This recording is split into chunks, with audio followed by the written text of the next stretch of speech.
Welcome to 'Cause We're Nerds, the podcast that covers trends and releases in comics, movies, video games, board games, and much more. I'm your host, Caleb, and with me is my brother, Jacob. Hey, everybody. The summer movie craze is here, and that means it's time for Movie Madness. From now until July, we'll be reviewing a newly released movie nearly every week. Today, we're crawling into Spider-Man Far From Home. Is the sequel able to swing its way into our hearts? How does it wrap up the MCU's Infinity Saga? And what seeds does it lay for the future? Find out on this week's episode of 'Cause We're Nerds.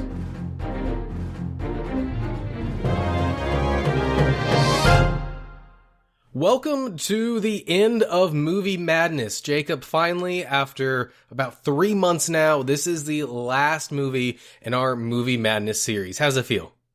Pretty good, Caleb. This is where you pick up your mic and you drop it, except for don't do that because these are pretty expensive mics. But you just tap your mic like when you can just tap it like boom, mic drop.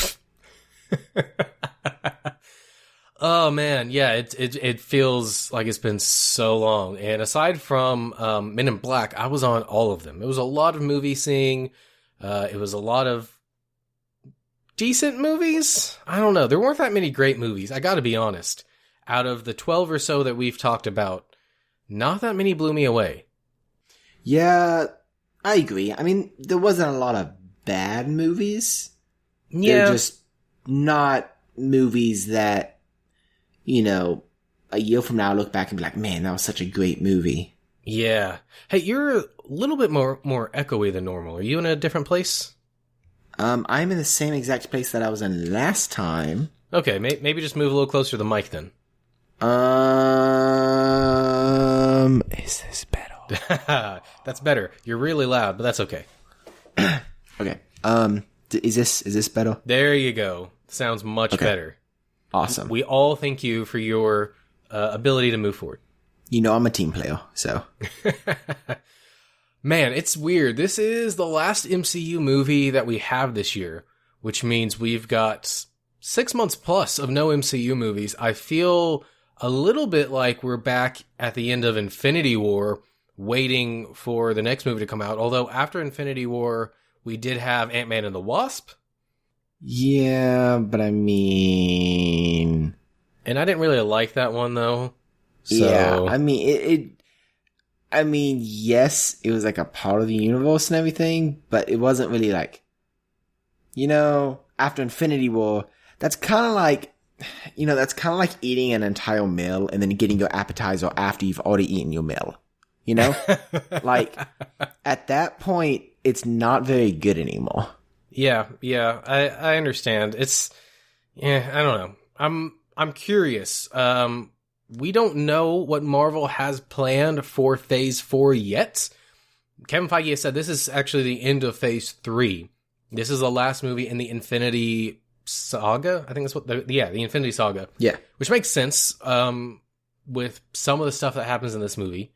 But we don't know anything about the future for sure. We know that Black Widow is filming, and that's it. So Comic-Con is right around the corner. It's in 2 or 3 weeks. And it has been confirmed that they are returning to Hall H this year on Saturday. So we should be getting some solid information about what's coming next. Potentially, even some X-Men and Fantastic Four news. Although, I wouldn't hold my breath. Yeah, even just a tease, though. You know, like, that would be nice. You know, even if they just flash, like, a logo. Like, not even use words. Just a logo. That'd be cool. Isn't a logo for them made out of words? I mean, not Fantastic Four's logo. There's literally no words in it at all. Unless they type out Fantastic Four. Yeah, but why do that when you can just circle a 4? Don't know. Good question. Boom. And X-Men also is just X. Also no words unless they type out X-Men. But that's not really a logo. When you think of McDonald's... When you think of McDonald's logo, you don't think of the word McDonald's. You think of the arches. The word is definitely not part of the logo. I don't know. A slogan is made up of words. I'm loving it. Yeah. However, a logo A slogan doesn't have to be. What if McDonald's slogan was just, mm-mm-mm? Well, I mean... Or, ba-da-ba-ba-ba. You're loving it? Yeah, that's what I thought. No, just the first part. Okay, well, yes, but I'm just saying most of the time a slogan's made out of words. Look, we're not here to talk about this, Caleb. We're here to talk about Spider-Man Far From Home. Oh, man. We got a bit far from that topic, didn't we? Just a little bit. All right, so we're recording this on Sunday night. I saw this movie on Wednesday. This movie was weird. This movie came out on a Tuesday. And for those of you in the know, movies come out on Thursdays. Well, actually, they come out on Fridays. Thursday is the kind of preview night, pre-release thing. That's the day they come out. That is the day they come out. Unless you are some crazy, art house movie, you come out on a Thursday/Friday. This movie decided to come out on a Tuesday, which I did not know. And when I went to buy my tickets 2 weeks ahead of time, and I realized this small snafu, most of the seats on the Tuesday screenings were full. And I said, you know what? Screw it. I will see it on Wednesday. That is still before the Thursday-Friday mark. I am still going to count that as a premiere because this whole Tuesday business is stupid. So I didn't get to see this on the first night. It's the first Marvel movie in a really, really, really long time that I didn't get to see it on the first night. It was really weird because my friends kept texting me saying, have you seen it? Wasn't it great? And I'm like, I haven't seen it. So I saw this on Wednesday in an IMAX theater. I saw this on Tuesday in an IMAX theater. Dang you. Props of not living in a highly populated area, Caleb. I mean, here's the thing. If I wanted to stay up late, I could have gone. Or if I wanted to go early, I could have gone. Problem was, I was okay with Wednesday until Tuesday rolled around. And I was like, I really want to go. But we already had plans to go with Chris from the CNC Power Hour on Wednesday. And I didn't want to see it without him. Plus, the one time we did do that to one of our friends, it was Batman v Superman, and we super regretted it because... You went and saw it anyways, and that was such a great movie? No. We saw it the first time, and we were like, what are we going to do? We can't sit through this again. So we had to tell them that we went without them. Wow. Luckily, they were understanding. They were like, okay, well, let's see something else. So we ended up seeing Zootopia. Oh, much better choice. Yeah. But anyway, theater pretty full, not super packed out that night, but it was a good showing of people. Yeah, my middle section in my theater, you know how you have the middle sections and then the side seats, and then the seats on the very bottom? Well, actually, IMAX doesn't have the seats on the very bottom, at least not this theater. Ours does. Okay. Well, this theater didn't. So the middle section was 85% full, and then there was nobody on the sides at all. So I would say it's a little bit more than half full. Okay. Because you put those sides together and they almost equal. Not quite the middle. They're probably 2/3 of the middle if you put them together. So I don't know. It's probably 75% of the way filled. Cool. All right. With that though, it's been longer since I've seen this movie than it normally is when we record. So it might not be quite as fresh. So hopefully you can help me through some of that, Jacob, if I have any issues. But otherwise, we're going to get into it. Just like always, we're going to do non-spoilers first, just in case you haven't seen this. And then we're going to jump into full-on spoilers, and we will warn you when we do that. Yes, precisely. All right, Jacob. Let's start off. When this movie was announced, I really wasn't sure about it. I did not like the title. I think we talked about it on the show. Mm-hmm. I thought the title was pretty dumb. Far From Home felt like a stretch just so they could keep that home theme in there. But after seeing this movie, I think the title makes a lot more sense. I agree. Also I feel like taking into account not only the movie setting, but what happened in Endgame. Yeah, I guess so. My big question is, how are they going to force home into the next title? Because it's I don't know. We'll talk about that at the end, probably. Because, yeah. Anyway, the acting in this movie was really great all around. I think that everybody that returned from the first movie upped their game all of them. I think that the new people that they introduced or expounded upon were also really, really good. I don't feel that there were any weak points at all. I would agree. I also think that you usually talk about the music. I noticed the music a bit more this time.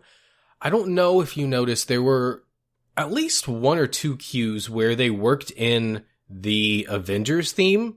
Yes. Into an existing theme. They kind of like dove into that for, I don't know, 20 or 30 seconds or so, and then went back into something that was more akin to this movie.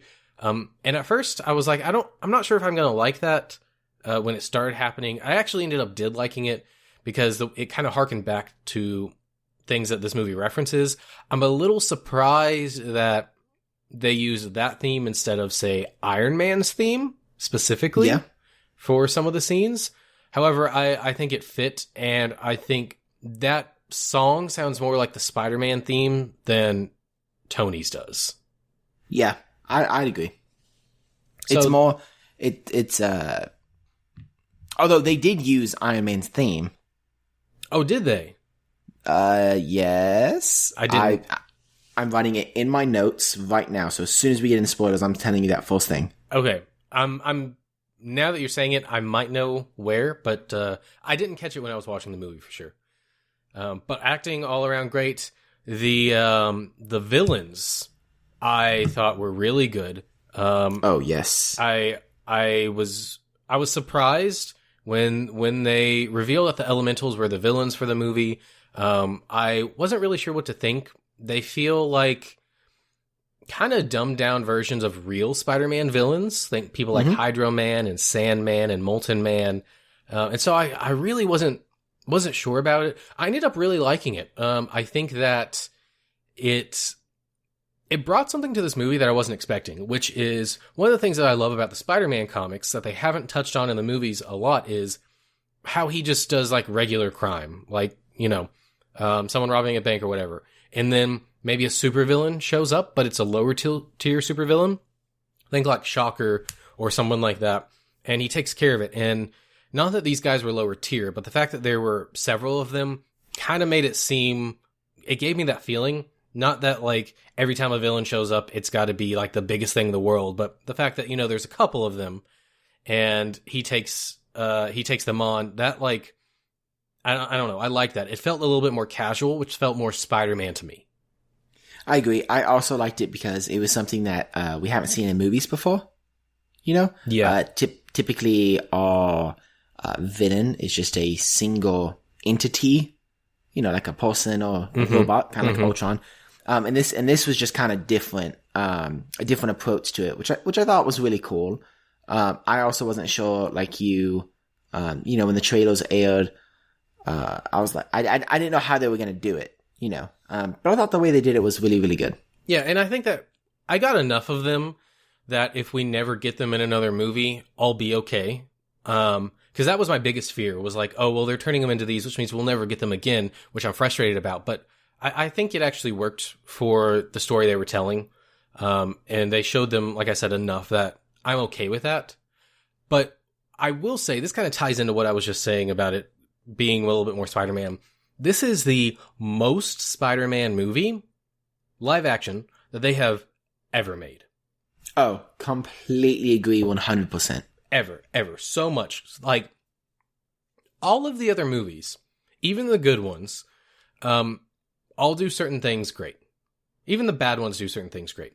But they're always missing at least one thing. Like the original Sam Raimi trilogy, he wasn't really smart.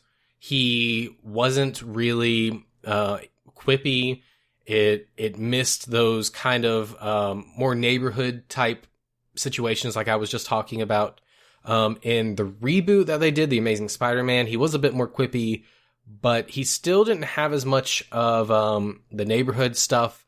They leaned into the Spider-Man stuff a bit more, especially in the second one, but the Peter Parker wasn't right on. Like, the Spider-Man stuff, they got pretty well on that one, but not the Peter Parker stuff.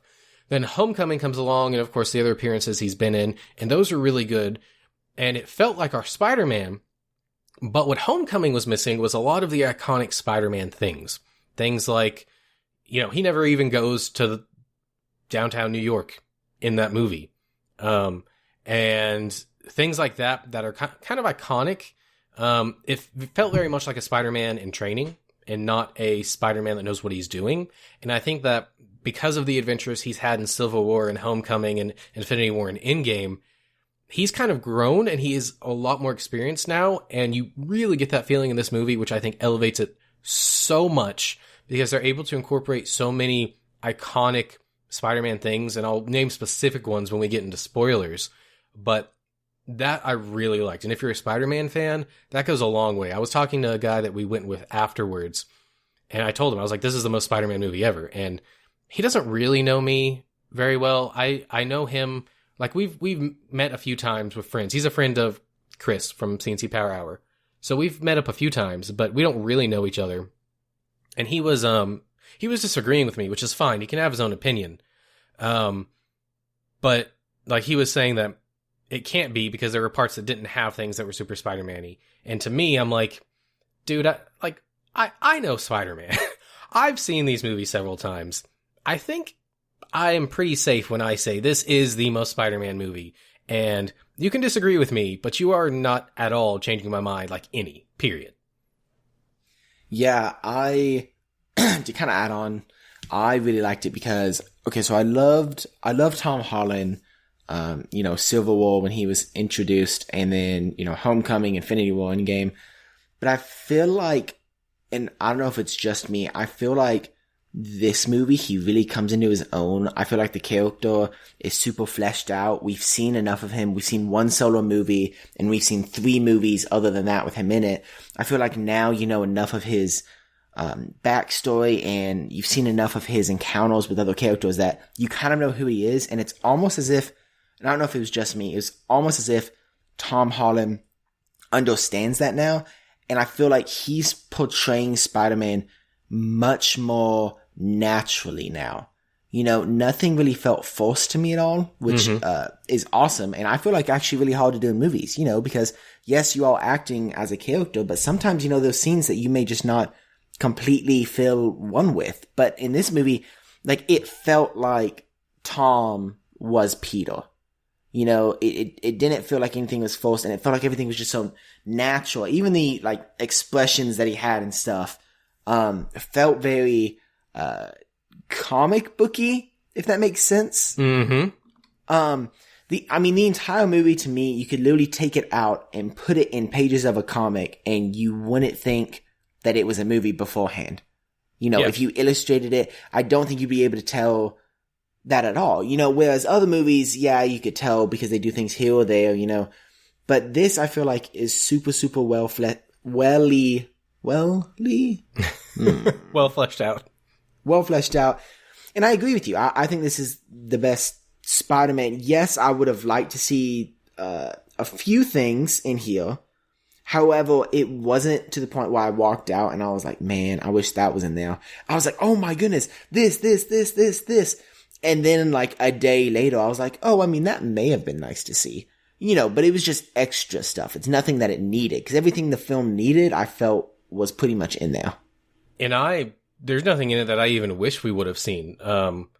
It's just got so many things that the movie itself is great. The plot is great, but the little details in there, for me as a Spider-Man fan, really drive that home. It's the sort of attention to detail that Marvel does. And I think because they were so focused on Homecoming about doing things that we hadn't seen before and steering clear of anything we had, that some of that was lost a little bit. In fact, I wasn't sold on John Watts as the director when the first one came out. Don't get me wrong, I like Homecoming, but it wasn't what I was looking for in a Spider-Man movie. And maybe that's my fault. But this movie convinced me, like, he is the right guy. Yeah, I completely agree. I love, without getting into spoilers, I love his style. To me, it feels so different than the other MCU movies. I agree. I think one problem that the MCU is kind of running into, with the exception of a few movies, Black Panther, Thor Ragnarok, a few movies like that, I feel like a lot of times the style can come across as very, very similar, which has its ups and downs. That makes you remember that the movies are interconnected, which is fantastic. However, the drawback with that is that you get style fatigue. You don't have much variety between the films. However, when Black Panther came out and Thor Ragnarok came out, that was so different that it was really, really nice. But my problem was it didn't feel as interconnected. But then this film, I feel like was like the perfect amount. I was like, oh, boom, boom, boom. That's how it's connected to the universe. And oh, here's all these different styles that we haven't seen before, even in the other Spider-Man films, that just is jumping out of a comic book. Yeah, I mean, I will say, even though I didn't like Dark Phoenix, it felt very much different from Marvel, and because of that, it sort of felt a little bit refreshing. But we've talked about, this before, where I think Marvel is moving more towards those individual visions for their films, which I think is a really good thing. And part of what I also think might be playing into that, and I was thinking about it coming out of this movie, is Spider-Man is really, except for maybe Ant-Man, he's really the only ground level hero they have in the films right now. And even though Ant-Man is sort of ground level, he's also sort of not, and he's also underground, molecular. Right. Subground. But yes, he doesn't really deal with those ground level elements the way that Spider-Man does. And that was part of what made the Netflix shows so great, even though they didn't really tie in, was those are a lot of ground level heroes. And I think the MCU needs more of that. I think that, they are going more cosmic, which is a cool way to go. But I think ground level would be awesome too. I mean, Shang-Chi, which is a movie that reportedly is in development, I assume would be very much ground level. I think the thing that helps this movie feel that way is he's in school, and so much information comes across in school about how different people feel about the world that you can't do as easily when you're not in that setting. I think that really elevates what these movies are trying to do. I completely agree. Man, I'm so excited for this. I want to get into spoilers. Okay. Well, just out of duty, obviously the action's great. We've talked about the music. I will say MJ grew on me a lot in this movie. I liked Zendaya a lot more in the role in this movie than I did in the first one. Even Courtney said the same thing. So, good for you people that didn't like her. Flash I liked a lot more in this movie. I agree. He was a lot more fleshed out as well. Ned, fantastic. Yes, Ned. The guy in the chair, Ned just stole the show. Yes. Movie's a lot funnier than the first one, in good ways, though. And it doesn't take away from the plot and or action. No, it does not. This is how you do humor. I've had issues with humor in some of the other Marvel movies. This is how you do it. If you want to know how to do it, just look at this movie. It's a fantastic example. I completely agree. So, we're waiting at when to go see it, right?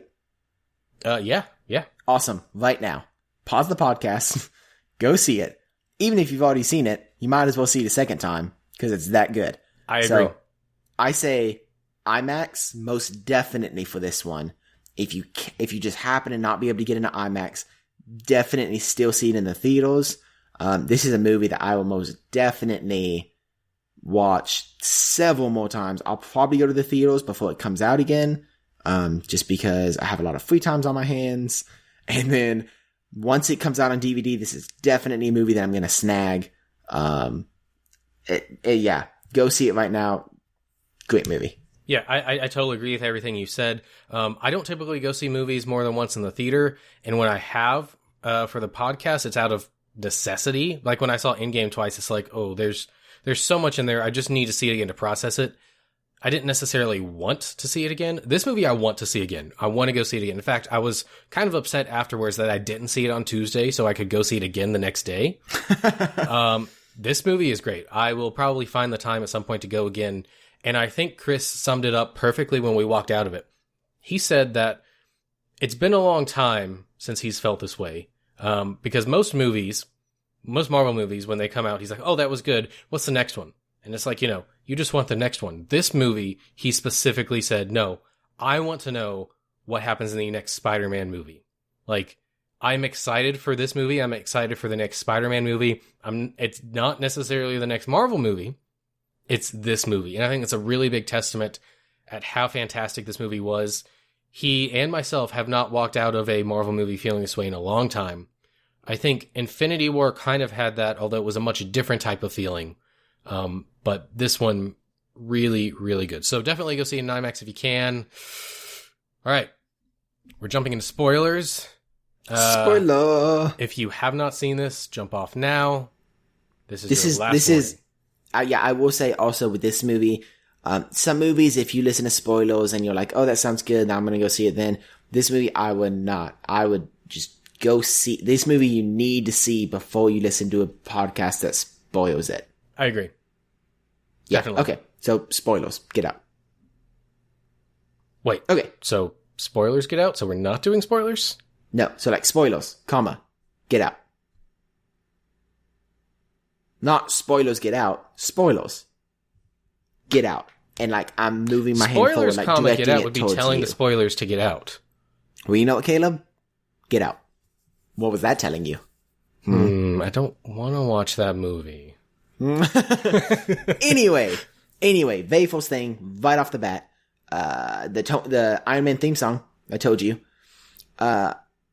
Before I forget, Iron Man theme song plays when Peter is making his suit in the jet.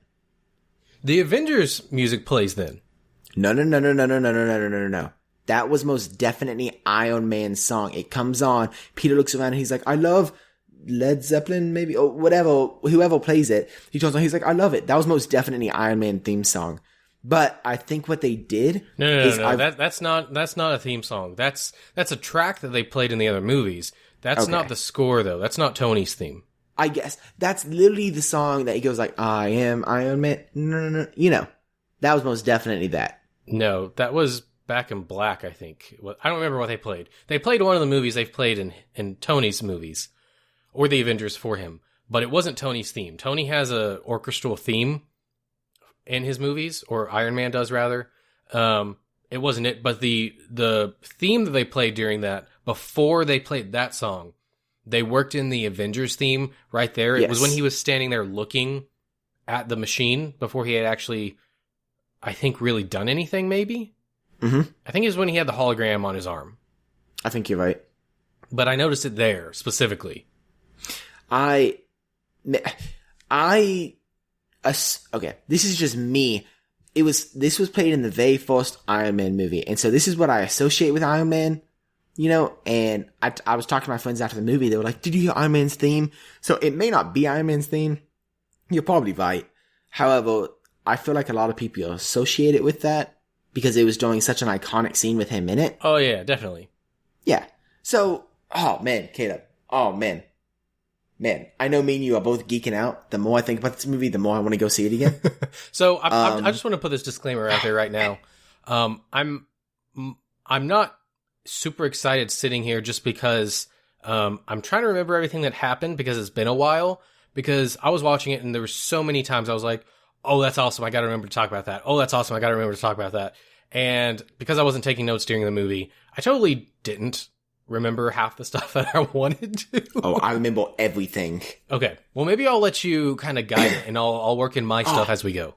Okay. I'm going to start with the one flaw in the entire movie to me, and it's not even that big of a flaw.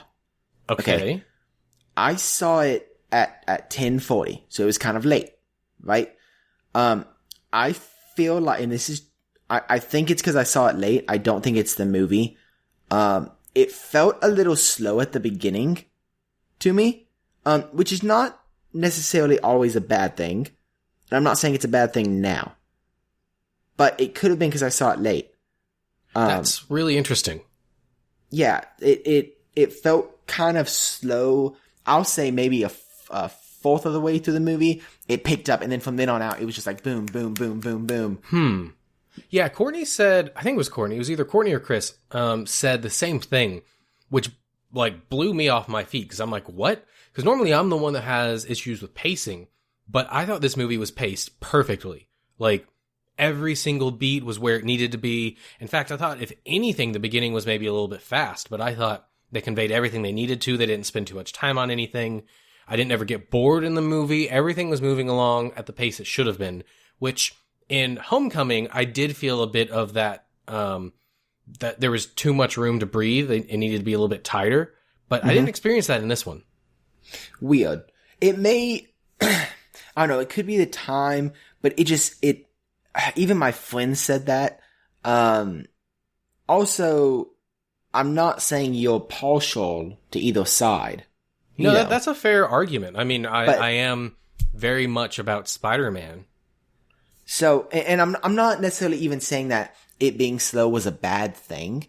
You know, I don't like movies that are fast-paced all the way through, but I also don't like movies that are slow-paced all the way through. You know, you need to have a little bit of both. It felt weird. I thought it would pick up quicker than it did. I wonder if it might be a situation where your expectations were influencing how you felt about it in the moment. That could be it. I've talked about that with Endgame. I had that issue with Endgame. And then going back in a second time, I didn't have it as much. It was still there, definitely. And so I'm curious. I'm not saying that it's not slow, because it could be, and you're totally entitled to your own opinion. But I'd be curious when you see it again. Let me know, because I want to know if you still feel the beginning is slow. Oh yeah, I will. But saying that though, that's my only really critique, and it's not even that much of a critique. I mean, this movie, starting off with the most obvious thing, the villain. I mean... Singular. Yeah. Kind of. Yeah, so when the trailers hit and you saw the Elementals and you saw Mysterio come out, coming from a comic book background, Caleb, you know Mysterio's bad. Obviously. Yeah. And even people that don't come from a comic book background, most of the time have heard, just talking with friends, especially if their friends are comic booky, especially Spider-Man and Marvel. Obviously, they can't just be DC. They won't even know who that is. But, people know Mysterio's bad. However, in the trailers, it kept hounding it like he was good. And I was like, oh, it's just going to twist you around. And even though I knew that, it still surprised me when they twisted it around finally. Yeah. And, sorry, what were you saying? Go ahead. I didn't mean to cut you off. I was just going to say, one of my favorite things. I'm getting so excited. One of my favorite things that this movie does is all of the MCU movies, or not necessarily all of them, but a lot of them connect to past MCU movies, right? Mm-hmm. However, when they're connected back, they just, it's about like an action sequence, or it's about something that somebody said. They don't actually bring in anything from the past films a lot of the times, unless it's a huge plot thing, like, Loki's scepter, or, the Tesseract, things like that. However, this movie, I love how on Mysterio's team, there are people from the past MCU movies, and I loved how they brought the scientist in from Iron Man 1. Mm-hmm. I love that because you see him in Iron Man 1. It's not like, yes, obviously it's an afterthought because they didn't know they were going to have Spider-Man so much later. And obviously they didn't plan all this from the beginning, but it makes it feel like they did. Yeah, definitely. It feels natural. Yeah. And even when they went back and they put, Mysterio's character there, with Tony, Mm-hmm. It felt like, I was trying to think, I was like, was that in the movie? I know it's not, but I was like, that scene is in the movie, not that specific scene, but I could remember that scene from the movie, when he walks out and everything, and I was like, man, this is so interconnected with all the movies, but not in a bad way. No, not in a bad way at all, and it was so refreshing because I don't think they've done this before, I don't think they've gone back and brought in side characters like this, really helping out like a main villain, and I think it is so freaking cool. I could go on and on and on, Caleb. I'm gonna get the highest things off my chest, so I'll shut up and you can talk. All right, well, hold on. While we're here, I thought this was really cool as well. For me, he's a memorable person. I remember that moment from the movie without even seeing this. Oh, yeah. The guy that Obadiah yells at, Tony built this in a cave. I know that guy. It's probably because I've seen that movie way too many times. But him being here is really cool. The fact that they got the same guy to come back as well. Oh, yeah. Was really cool. Mysterio's turn, I want to talk about since we're here. I knew that in the comics he's evil. I wasn't sure if they were actually going to twist that in this movie. I kind of wondered if they would leave him good in this movie and turn him in the future. I was convinced that at some point he would turn. I just wasn't sure if he was going to end up being the main bad guy for this film because of the way they were playing it. When it happened, I was surprised that it happened at that point.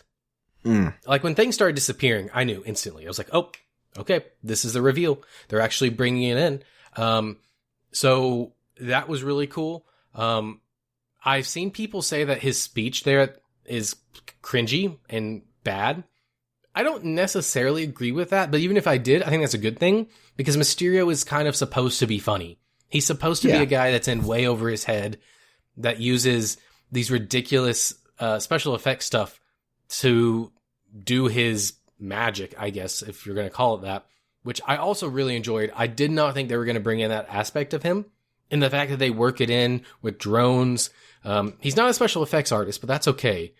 They worked all that in, and that I really love that. I just was not expecting that. I was expecting them to make him a sorcerer from another dimension, which they don't. In fact, he's not even from another dimension. But they acknowledge that actually at the beginning when one of them calls him Doctor Strange or says something like, is he like Doctor Strange? Yeah, it's Peter's aunt. Yeah, I think one of the kids do it too. Or maybe not. I don't know. Oh, maybe. Anyway, I really love that they worked that in. Yeah, I think it may be Ned. Ned may say it. Yeah, you might be right. Anyways, yeah, I thought it was super. I love the drones.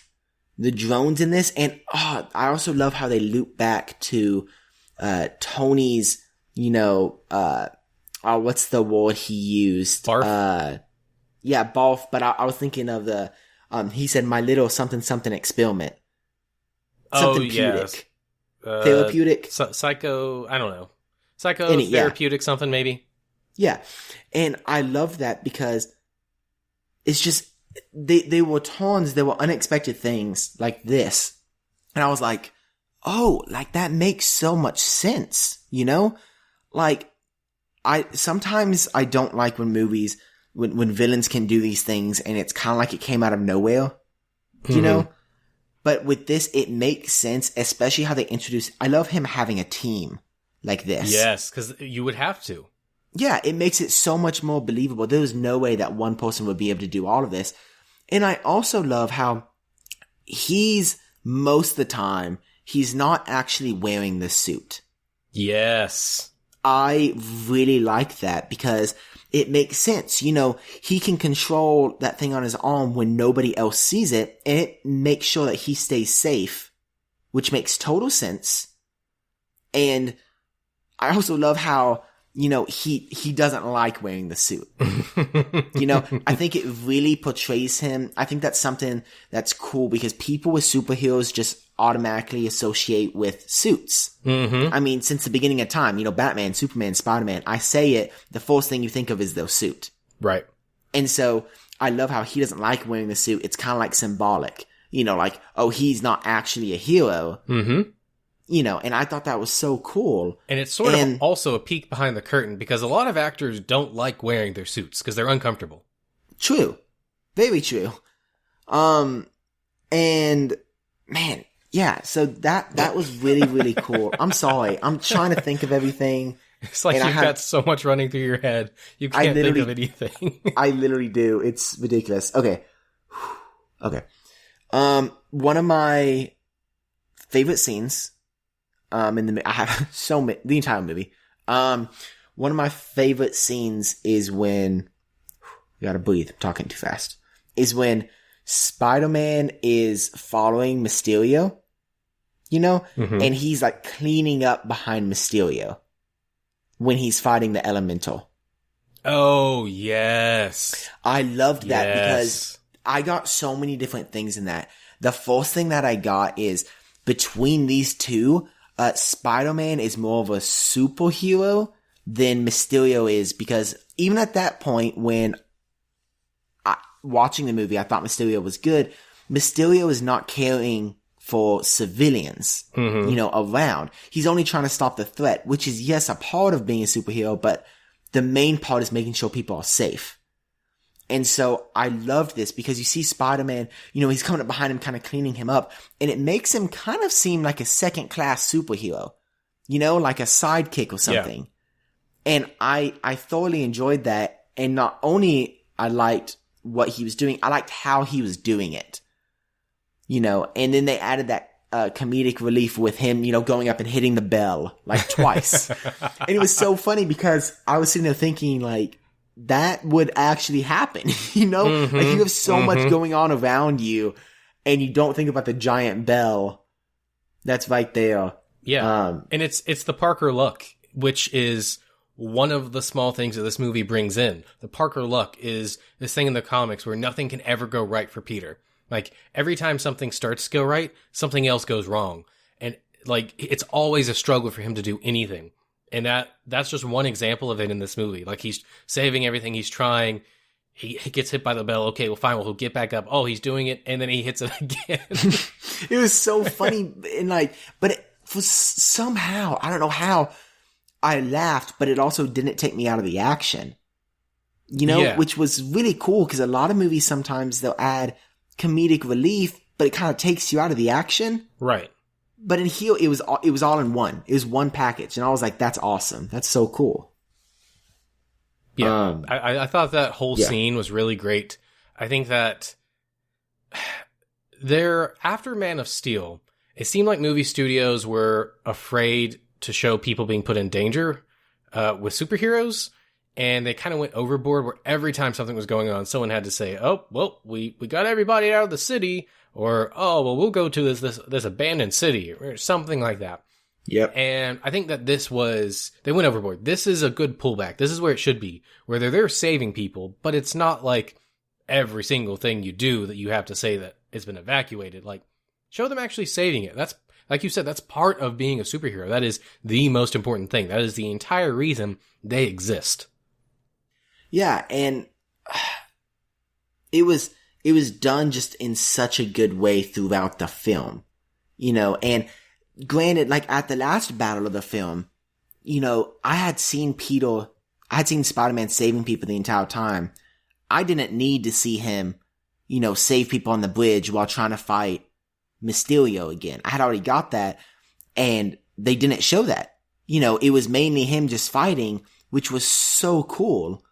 Now saying that, one of my other favorite scenes, I think this is the favorite scene, is the very last scene with Mysterio, where Spider-Man uses his Peter tingle.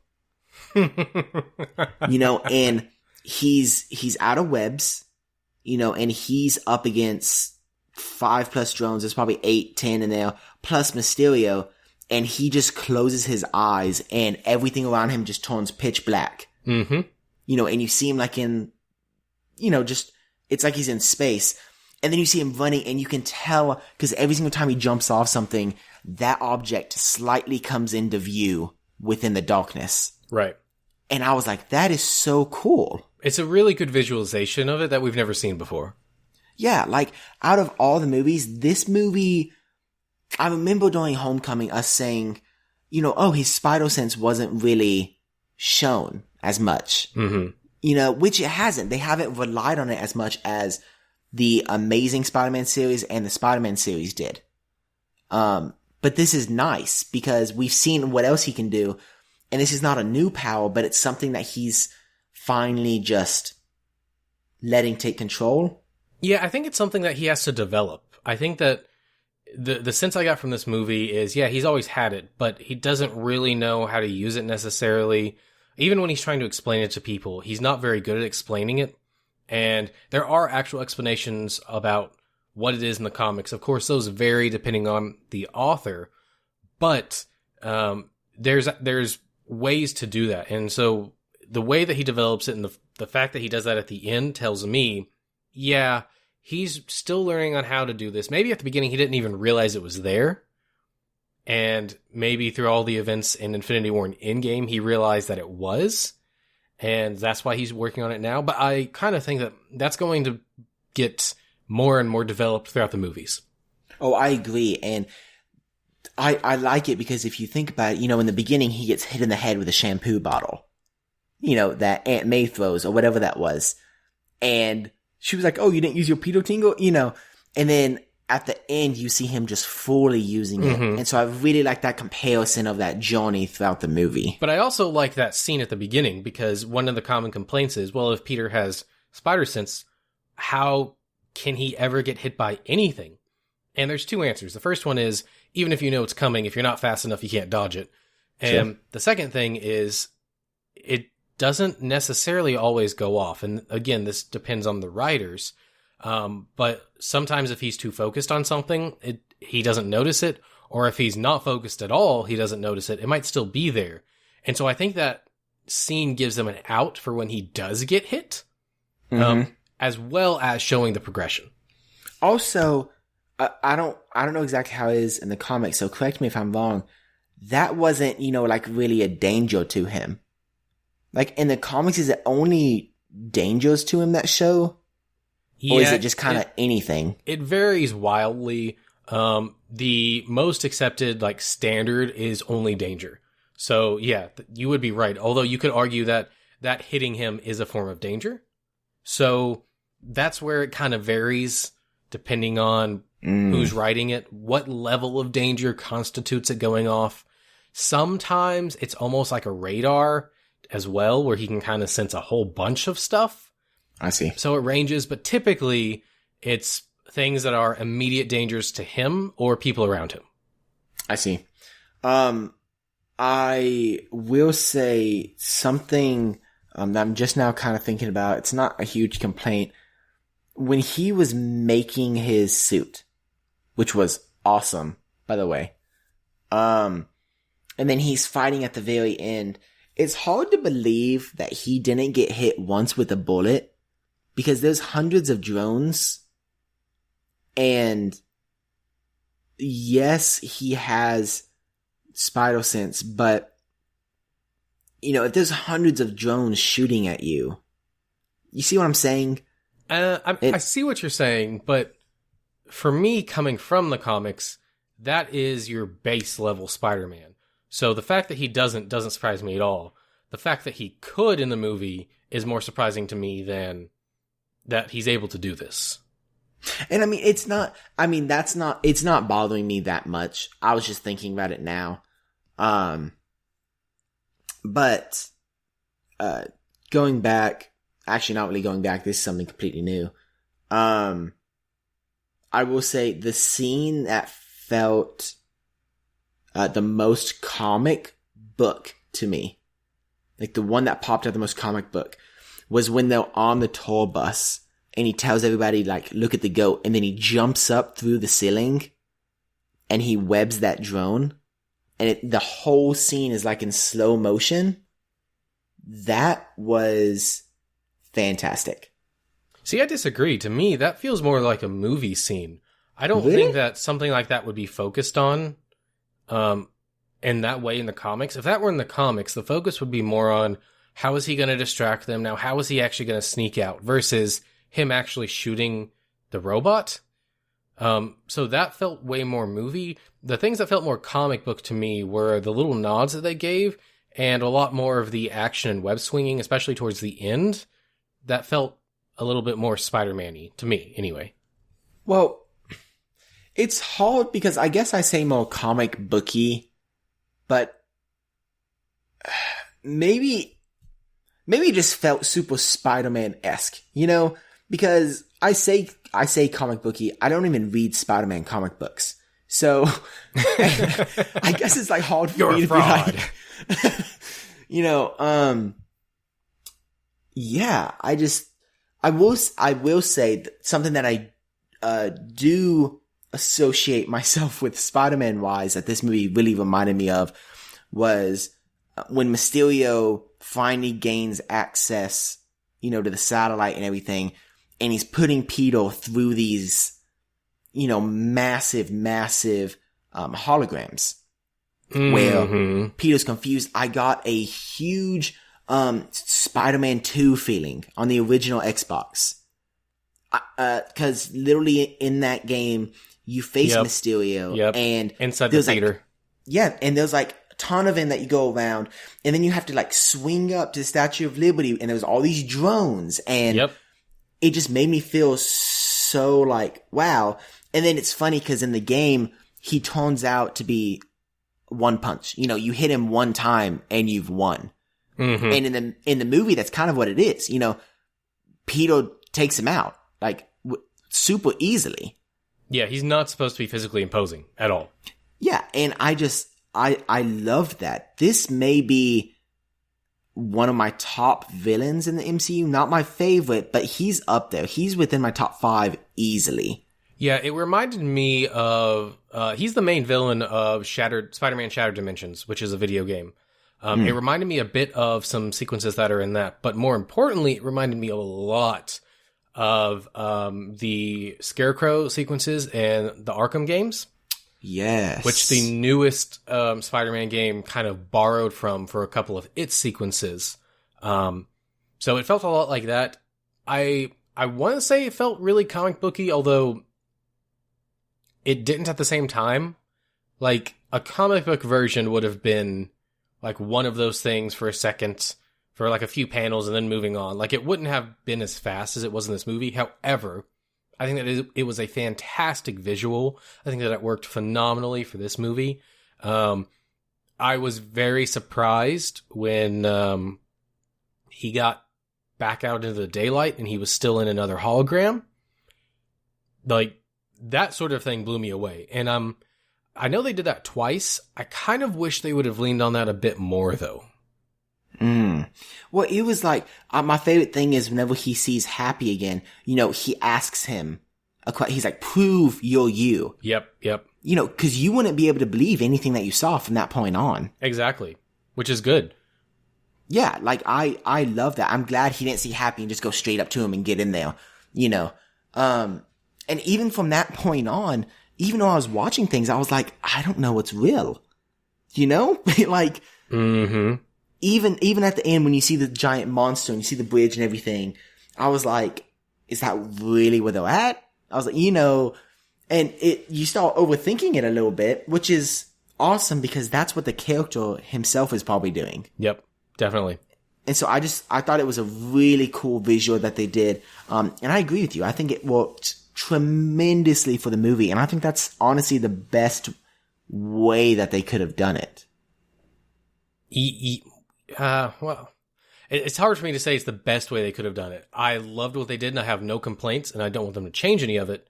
But Mysterio is very much about that. So I think maybe if you had a movie where you didn't have to introduce him, they would have leaned on that a bit more. Because it's always interesting in the comics, Spider-Man knows what he's doing. Like, he knows Mysterio stuff is illusions. And for the most part in this movie, he doesn't until the very end. But it's how Mysterio is still able to use those to trick him, which is the interesting thing, even though he knows it's fake. I loved Mysterio in this movie. I wasn't really sure if I was going to like him, but I really loved how they did it. And also, this is something kind of like small, and it was in another Spider-Man movie. I don't remember which one. But I really liked how he ran out of webbing. Yes. So, 2 things here. I want to touch on Mysterio real quick because you mentioned that. I really liked him when he was good. Like, I liked him an unbelievable amount when he was good. And that kind of makes me sad that they did turn him. At least the way that they did. I was kind of hoping maybe a Sinestro type move where he turns bad at the very end. But the web shooting, yes. And this is one of my things on my list of stuff that they took from the comics. This happened in Spider-Man 2, and that was based on a different storyline. This, though, is based on typical Parker luck sort of thing. Because he uses web shooters, he runs out of webbing a lot, and he has to contend with that. And that is a major limitation that is put on him when that happens. And in the original trilogy, they couldn't do that really because it was organic webbing. There wasn't a great reason for it to run out. except for when they came up with that plot line for Spider-Man 2. But on a regular basis, no. And here, it is very much a contender to be a problem. And so when that happens, he is stripped back. And that happens constantly in the comic books. It's a very common thing. That is one of the things that makes it a very Spider-Man movie. I will say it was a little weird, and maybe this is because he wasn't coming from home. It was kind of weird that he didn't have backup, like pods. Because I kind of flashed back to Civil War when Tony goes and greets him, and Tony's holding the little pod of webbing. Just the little one. Well, you gotta remember, he wasn't even supposed to take his suit at all. That's true. That's very, very true.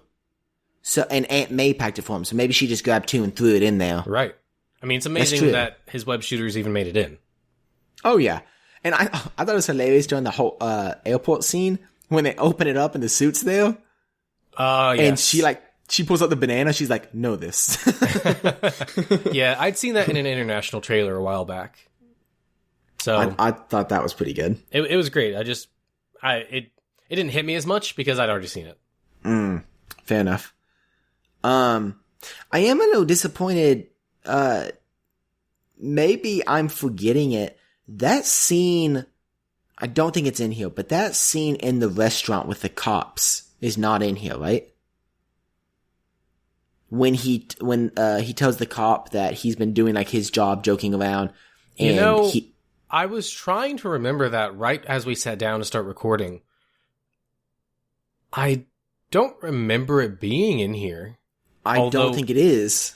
It could, because we open up and they're at that like press conference. No, we open up with Nick Fury, but I think it cuts to them at the press conference. Well, I'm saying like when like you first see Spider-Man, which he's at the press also, conference. by the way, I think that suit is a different suit than he had in Endgame, because his shoulders look like Iron Man shoulders, and I don't remember it being like that in Infinity War or Endgame. I will say it was really weird seeing him there.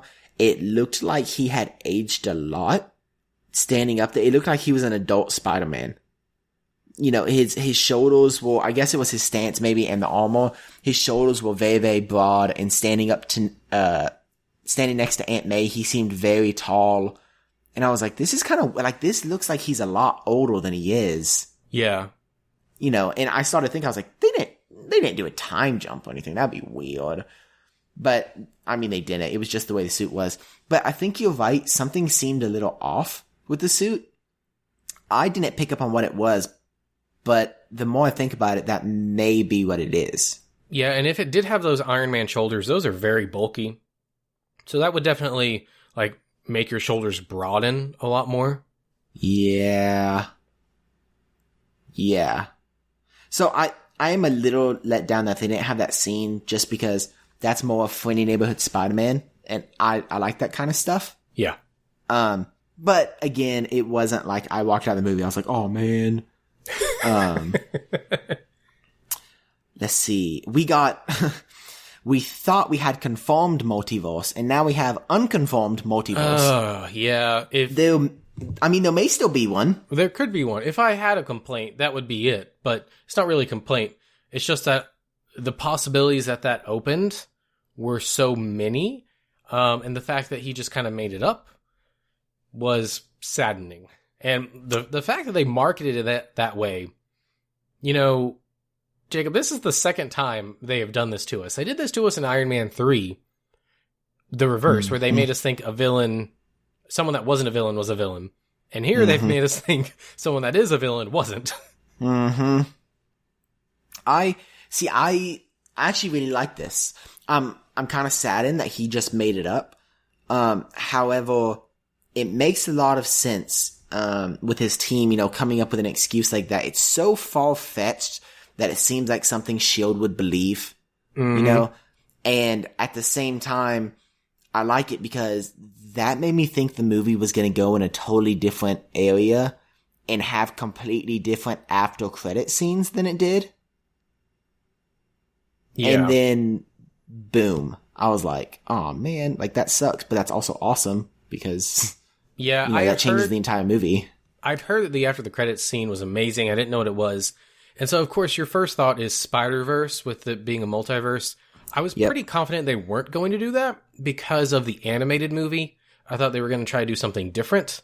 But I was a little sad that that's not necessarily a possibility anymore. Yeah, and I mean, who knows? Not to say that it's not a possibility, but obviously they're not searching for that right now. Yeah. And the thing that does kind of stink is now that they've mentioned it and they said they just made it up, that does make me feel like it Might not be a thing in the future. It's less likely. Right. However, you don't know where they're going to go. They have so many characters now with X-Men and Fantastic Four. They don't need to search other universes for plots, I don't think. Yeah. Yeah, I agree. Let's see. That's almost everything I have. I have just like 3 more things. Sorry. I'm not trying to take over. This is your podcast. Just go. First off, the first after credit scene, we get, Peter swinging on New York holding MJ, which was awesome. I really like how MJ didn't like it. It's a lot more believable than Mary Jane and Spider-Man enjoying it. Yep.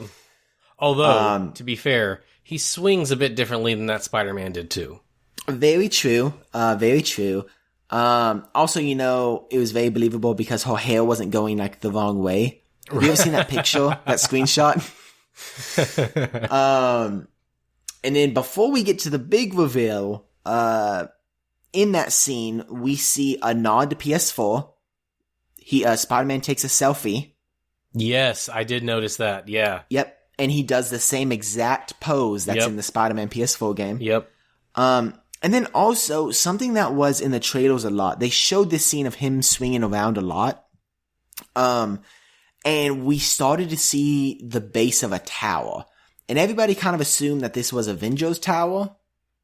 And everybody was excited because they thought maybe we were going to see who finally bought it.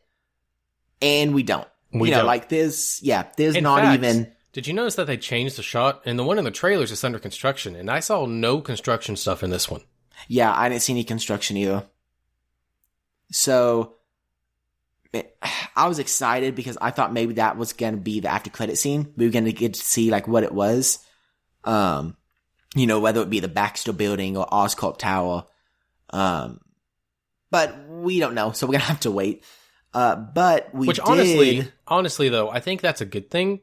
Because I didn't really think they were ever going to turn into the Baxter Building if they were revealing it in this movie, because there wasn't enough time. However, now that they didn't show it, there's enough time for it to end up being the Baxter Building or something.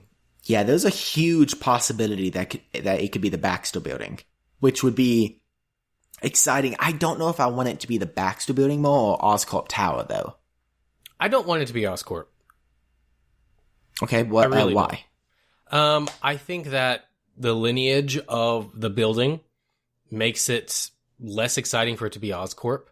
Okay. I think that the fact that Tony built it and the fact that it was Avengers Tower makes it more exciting for it to be the Fantastic Four Baxter Building. Excuse me. Because it's like a passing of the torch almost. Also, the facilities inside far more match what the Fantastic Four would be looking for or would need rather than what Oscorp would need. I think that Oscorp deserves to be a very standard building. It can look a little bit different than some of the other buildings, but it needs to be plain. It needs to be a business type building, not this over extravagant thing that Tony designed. I just feel like that sort of atmosphere matches the Fantastic Four more. I could see that. I think it would be really cool if it does turn in the Baxter Building and they keep the top kind of the same. Yes. And I think there would be a really cool sequence somehow incorporated where, in, let's see, what was it? I guess Avengers, maybe? When Iron Man comes in and he lands on the platform and that machine comes up, Jarvis, and takes off his suit as he's walking down. Uh-huh. I think it'd be really cool if somehow they incorporated that. Just to see, it would be a really cool callback. You know, obviously the Fantastic Four suits are not necessarily armor. However, you know, maybe it'd be something where the Human Torch, when he's learning how to do his abilities, he lands and he starts walking and fire extinguishers come up and like spray him, or you know, like some. It'd be funny if the thing from the first movie came up and sprayed him. Yes, that'd be so funny. Yeah, that would be funny. Yeah, but the huge reveal here is that everybody knows who Spider-Man is now. Well, there's two huge reveals. Yeah, the true. first one is they got J.K. Simmons back, which is awesome. That blew my mind. He came up on the screen and I was dumbfounded. Like, I think my face was just completely blank, in shock. Like, I mean, people have been calling for this for forever. I didn't ever expect them to actually do it, though. Mm-hmm. Especially with him being James Gordon. You know, I was like, Jim Gordon. Sorry, yeah, I said James Gordon. Wow. Jim Gordon. I was like, he's too busy, you know, with that and how hectic that's going right now. There's no way he would be in here. You know, and I just kind of forgot about it when the movie started. And then like when he popped up on the screen, I was like, and everybody in my theater cheered. Like, everybody. I can't believe this didn't leak. Yeah, I was so surprised. And I even went back after the movie. I looked up really quick because I wanted to see if there was any news on it. There was nothing still at 12 o'clock Wednesday morning, I guess. And I was like, that's insane. I read that it was the very last thing they filmed to try to avoid spoilers. And I'm glad. It makes me curious to see if the Daily Bugle? Yeah. Okay, man. Wow, I had a brain fart there. It makes me interested to see if the Daily Bugle is actually going to be heavily incorporated ever into these Spider-Man movies. You know, because in the first trilogy, we saw that so much because that was his job. Right. You know, and here we haven't seen Peter with a job yet. So I wonder if that's maybe coming up. You know, I'm sorry, go ahead. No, you good. All I was going to say is, my thought is, I wonder if this was more of like an Easter egg, or if this is something for the future. Like, they're going to plan to bring him back if they do bring the Daily Bugle back, and to have him as more of a permanent role. I think it's more of an Easter egg. However, I think it'll be around. And I was going to say, I would be totally okay with him taking the route that the newest Spider-Man game did, where you hear him over the radio. You hear him around, but he's not really involved. You don't really see him. I think that would be a really cool way to incorporate that into this new trilogy without having to retread the same ground. I mean, you could have him around on TVs. You could have, like I said, people listening to podcasts or radio with him on it talking about Spider-Man, and he could still be doing the same things. It's just not necessarily as involved. That's true. You know what I just realized? What's that? Out of the entire MCU, we haven't really seen heroes doing a job. We have seen a few. There's been Tony in the first Iron Man movie, obviously running his company. Obviously. Not really, though. I mean, at the beginning and coming back after, and the bad guy that I can never pronounce because it starts with like J, and I don't. Anyways, him like trying to tell him, you know, that we need to keep doing weapons, and he's like, no, you know, we're not going to do weapons. And in Ant-Man, we saw Paul Rudd at Baskin Robbins. But that's all played for jokes. No, yeah, but I'm just saying, it's weird because I just realized this. We haven't really seen anybody working. You know, we've seen Captain America go through his day-to-day life, and we've never seen him at a job. It's because his job was S.H.I.E.L.D. Like, most of the heroes don't have jobs because they're these big characters. And that kind of goes back to what I was saying with street-level people. Because they are these big, almost mythical level people or beings, in Thor's case, they don't really have jobs. And if they do have jobs, it's like something completely unrelatable to most people. Whereas Peter, you know, he has those. Daredevil, he's got that. You know, people like that have those issues. I mean, even I think Luke Cage with Heroes for Hire, yes, that's a little bit less reliable, but it's still like having to go out and freelance and find people to hire you. It's those struggles. And that's one thing I'm not sure how I feel about this reveal at the end that everybody knows he's Spider-Man, because Spider-Man is really, except for maybe Ant-Man, the only one in the MCU with a secret identity. Like, everybody else is just out in the open. And yeah, I agree. Yeah, and so I don't hate this. I'm curious to see how they play it, but I want his secret identity to remain. That is one of the biggest things about him, and without it, I feel like it's just going to be a lot of the same stuff we've already seen before, especially with Iron Man.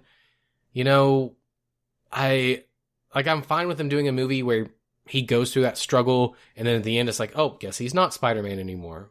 But I don't know. You know, I don't see that ending well for a long-term plan for Spider-Man. Yeah, I agree. I was trying to think, after the movie, like in the next movie, are they gonna try to discredit what Mysterio said? Is he just gonna come out as Spider-Man? Which is weird because it's this trilogy that they're doing with Spider-Man now. This is the middle movie, so I feel like if they were gonna do this, you would do it in the last movie, or something. Or what if, Caleb, what if, oh man, okay. So they have the Spider-Man trilogy right now going on. What if at the very, very end of the third movie, there's a press release and, he's wearing his mask and everything. He takes off his mask and he says, I am Spider-Man. Like Tony said, I am Iron Man during the press review. Nope. Don't like it. Nope. Why? I don't want Spider-Man to be Iron Man. That was the whole point of this movie. That was one of the reasons I didn't like Homecoming as much as I could have, is because it wasn't a Spider-Man movie. It was Spider-Man and Friends, or it was an Iron Man movie featuring Spider-Man. It wasn't, or a Spider-Man movie featuring Iron Man. Either way, it leaned too heavily on other things. And this movie was so much about him not being under that pressure anymore. It was about him being his own person. Yes, it was a little bit about him inheriting the mantle from Tony, but that made him scared. That made him, that gave him anxiety. He doesn't want that. It was about him coming into his own and being his own person. I don't want them to keep leaning on the fact that Tony was his mentor. We get it. We don't care. Tony's gone. He was around for years and years. Let Spider-Man be Spider-Man. Well, yes, I agree, right? I don't want... I was glad in this movie, for example, that he didn't have the Iron Spider. I feel like they relied too much on the Iron Spider in Infinity War and Endgame. And I agree with you. I feel like having aspects of him, having Iron Man being his mentor, there were some really cool things, but there's some really bad things. And now that he's gone, I don't want them to fully rely on him. For example, I was glad when he got the glasses and put them on. There were rumors online that people thought maybe it was going to be Tony's voice inside the glasses. And I remember talking to you about that, and I was like, well, that might be cool, maybe not. And you were strongly against it. And watching the movie, I'm so glad that it's not. I agree with you. I want Tony to be, this sounds bad, I want him to be dead and gone, be the past. Mm-hmm. However, since Iron Man was his mentor, I think it would be cool, and this is just me thinking, it would be cool if, the last thing that kind of calls back was the very first thing that Iron Man basically did. I think it'd be cool for him to say, I am Spider-Man, and then from then on out, have no more Iron Man references, have no more help, don't have anything from Iron Man, but have that as like his starting point, kind of like Iron Man did. Nope. Still don't like it. I get what you're saying, and maybe from a screenwriting standpoint, that's a good thing. But that's not what I want. I want him to stand on his own, like I said. I really enjoyed the stuff in this movie that connected back to Tony, because it felt like it was progression. It felt like, if you were that close with someone, you would feel this way. You would have these problems, and it was handled really well. Let's not step backwards, because he's not going to do that just for Tony. He's not going to reveal his secret identity unless there's a really great reason. In the comics, that was the Civil War. He had to, or he was going to get arrested. That's already passed in this world. So that's not an option anymore. It's got to be something else. That's true. That's true. And I'm not saying I necessarily want that. I think it might be cool. I don't really know what I want. I'm trying to stay out of what I want of these Spider-Man movies because I don't want what I want. Wow. I don't want what I want to happen to influence what I think about the upcoming movies. No, I totally agree with you. And I think that's why The Last Jedi got so much backlash. Not because it's necessarily a bad movie, but because it wasn't what people wanted. I can't not have wants for Spider-Man. That's not an option for me. I can separate myself when I see a movie from saying, is this what I want versus is this a good movie? I feel like generally I'm fairly good at that, but there's no way for Spider-Man that I can separate that. Given, I don't typically sit around and just think, oh, what do I want out of the next movie? Not generally, but a lot of time, you know. Really quick, this is totally off topic. Just super quick. You know how Marvel was releasing those numbers that were on like Spider-Man webbing? Yeah. What did that come down to be? So for those of you that don't know, in the comics, Marvel often does teasers for announcements that they're going to do with very little context. So this was the number 4 made out of webbing. And the general theories were, for some reason, people thought they were going to do a comic version of the canceled Sam Raimi Spider-Man 4, or it had something to do with the Fantastic Four. Neither ended up being the case. It was a countdown, 4, 3, 2, 1, and it's a new, I believe, limited series by 2 people that people like.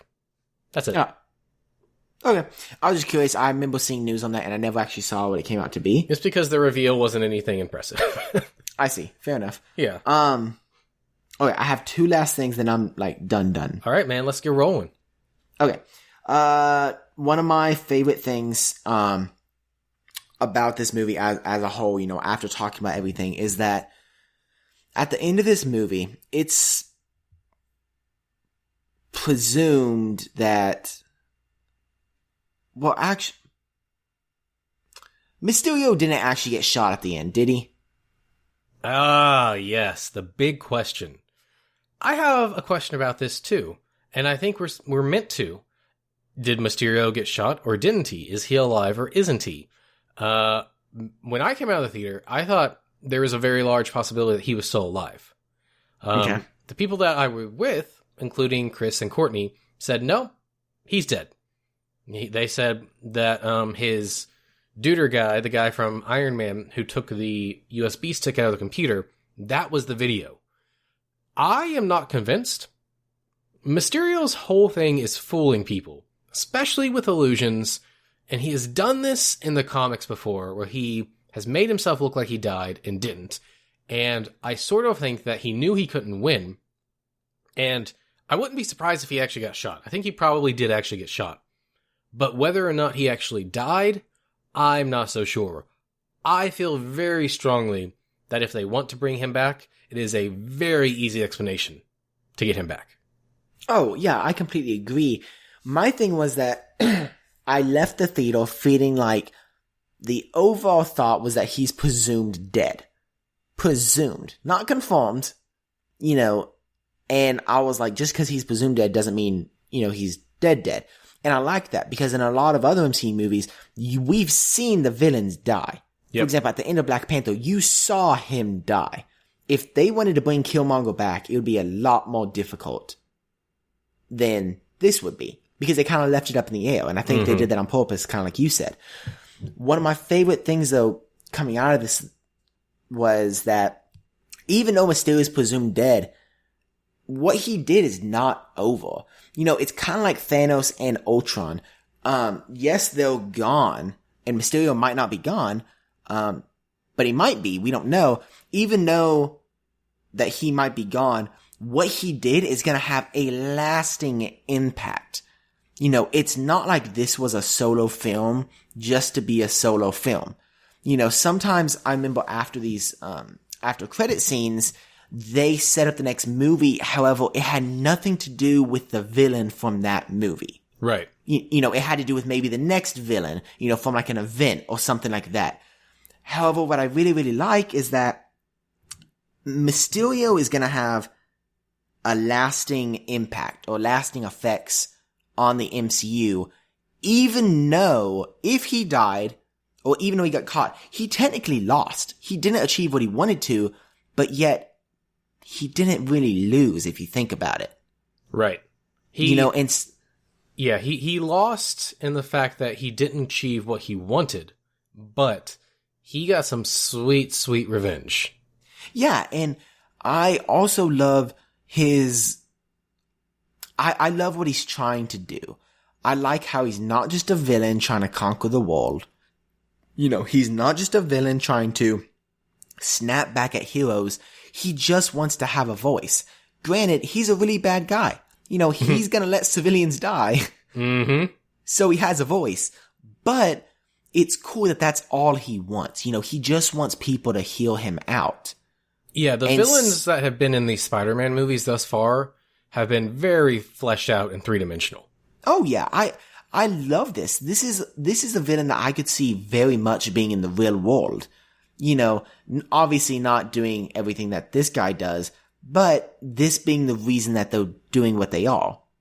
Like, for example, in the real world example would be someone setting a house on fire, waiting till someone saw it, and then running out and like putting the fire out. Mm-hmm. There's people like that actually do that. And they do it because they want the praise and stuff. That's not exactly why, that is why he's doing it, but it's not only for the praise. It's just so he can be heard. And so I thought that was super, super cool. Very last thing I have. Do you think that they're trying to set up the Sinister Six? Because, and I know people just always say that after a Spider-Man movie. I feel like that's always the question, But, well, for the Amazing Spider-Man movies, they actually were, so... Yeah. So, the reason I thought about this was because Vulture's in jail, right? They didn't kill him off like a lot of other MCU villains. Yep. A Vulture also, I'm pretty sure, met Scorpion in jail. That is correct. Right? Okay. They were also although he wasn't Scorpion yet, but yes. Yes. There were also instances where the character that plays Shocker is in the film of Homecoming. Yeah, there were 2 Shockers in the movie. Yep. Yeah. But so that's 3 kind of not huge villains, smaller time villains. And then they introduced Mysterio. All 4 of these people have been a part of the Sinister Six, right? Especially Vulture being... I feel like Vulture is always a part of it. You can correct me if I'm wrong. But I feel like him and Scorpion are always a part of it. Mysterio, I know I've seen him in it several times. And Shocker, I feel like is almost always in it as well. You can't really say always in it because the team has changed multiple times over the years. It has been very different. And honestly, it's hard for me to keep track. But the original team, I believe... was Doc Ock, Rhino, Scorpion, Lizard, Vulture, and who was the other one? Was it Elektra? It might be Electro, I'm not sure. They did have a second incarnation at one point, which included Kraven, it included Mysterio, it included Venom. And then from there, it has kind of shifted on who is or isn't in it. Most Spider-Man villains have at some point been a part of the team. Yeah, I was going to say, I know that Hobgoblin and Sandman and Electro have been a part of it too. I feel like sorry, I wasn't trying to like just completely cut you off. No, you're good. I was just saying, I feel like you're right. I feel like it's just an ever-changing roster. However, it just seems like they're introducing... I don't know. I feel like everybody they've introduced so far would make a good team and a believable team for the Sinister Six. And maybe that's just because I want to see them in a movie. What are your thoughts on this? I'm sorry, I was reading about the Sinister Six. Wow. The original team looks to be Electro, Kraven, Mysterio, Sandman, Vulture, and of course Doc Ock, because Doc Ock is the one who started it. So I was a little off on that, but it's, like I said, it's been several different things. So repeat your question, please. Okay, I was just saying that it felt like the people that they've shown so far, again, being Vulture, Shocker, preset Scorpion, and Mysterio, would make a good team together. And I don't know if I'm just saying that because I want to see the Sinister Six in a movie. But my question was, what do you think? Do you think they're leading to that? Do you think they're setting that up just for maybe in the future just having a possibility? Is it going to be, you think, when they finally introduce it, a solo Spider-Man movie? Or is it going to be like a team-up movie? What are your thoughts? I think that the way Marvel works is they have a list of things they would like to do at some point. And as they get directors in and movies going, if it matches the director's vision, that's what they go with. They very rarely say, this is what we're doing, and find a director to do it. So, is Sinister Six on the table? I think it is. I think it always is. I think it always will be.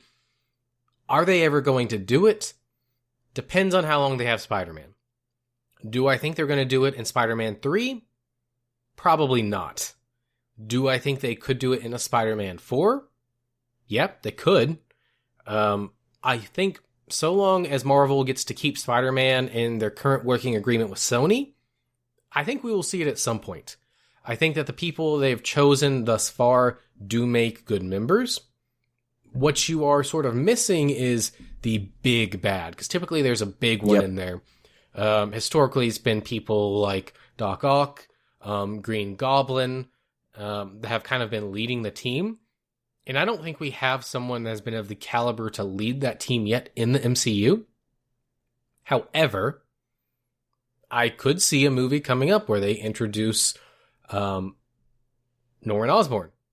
And he wants to put a team together to beat Spider-Man down instead of just doing it himself. So yeah, they could do it. Do I want to see it? Absolutely, I want to see it. I mean, this team has convinced me that they can do action phenomenally, and the ability to interplay with that many characters would be amazing. I mean, honestly, in the MCU, we haven't really seen that except for... Well, no, I'm not even going to say... We haven't seen that. We've seen multiple heroes against one villain, or multiple heroes against, drone villains, like Ultron, or, the aliens in Infinity War and Endgame. But we haven't seen one hero against several villains, let alone an organized team of villains. And I think that would be really great. And earlier when we were talking about Mysterio, I think that Spider-Man has, if not the best rogues gallery, the second best.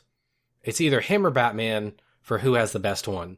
I mean, it could go either way. I feel like Spider-Man has more, so he wins by default, but I don't know. I would say that... I was just going to say, I feel like Spider-Man has more ones that are specific to him, whereas Batman villains, you've seen the Justice League face, you've seen other heroes face, but Spider-Man I feel like is more specific to him. Right, and Batman also, he's got a few big people, but then there's a lot of smaller ones. Spider-Man I think has more of the bigger ones, and a little bit more of a middle ground between really big and really small time. But anyway... Because of that, I am really excited to see his villains done right in these movies. And so, if they get to the point of doing the Sinister Six, I think they would do it right. I don't think the version that Sony was going to do after Amazing Spider-Man 2 would have been the right version. But I do think this creative team can do it. Whether or not they bring in Venom from his movie into this, I do not know. Do I want to see that? Only if they do it right. But I think a Sinister Six movie could work phenomenally without them. And they wouldn't even be needed. Okay. I agree. I think Marvel could do really, really well with Sinister Six. What I would like to see personally is kind of like Infinity War. Infinity War was a Thanos movie with the Avengers in it. I would kind of like to see a movie where you see the Sinister Six build up a lot, and then you see the combat between Spider-Man and them at the end, but it's not necessarily focused on Spider-Man the entire time. I don't know. I think that'd be something cool and something different than we've seen. There's a very interesting story in the Ultimate comics called Ultimate Six, and that was their version of the Sinister Six, wherein Spider-Man actually became a team member. He was the sixth person. And it's been a long time since I've read it, so I don't know if I remember exactly, but he was like blackmailed into it. If he didn't do it, something was going to happen. And that could be an interesting spin on it. That's not really the version I want, but it could be good. It would be interesting if they go the route where Spider-Man doesn't keep a secret identity. That way his rogues gallery knows that Aunt May is his aunt. I mean, Vulture already knows, because Vulture knows who he is. So that'd be interesting. Yeah, I would like to see that. However, in my special version, it would be they spend maybe half the movie trying to fight him as Spider-Man, and then they figure out who he is, and then they attack his home.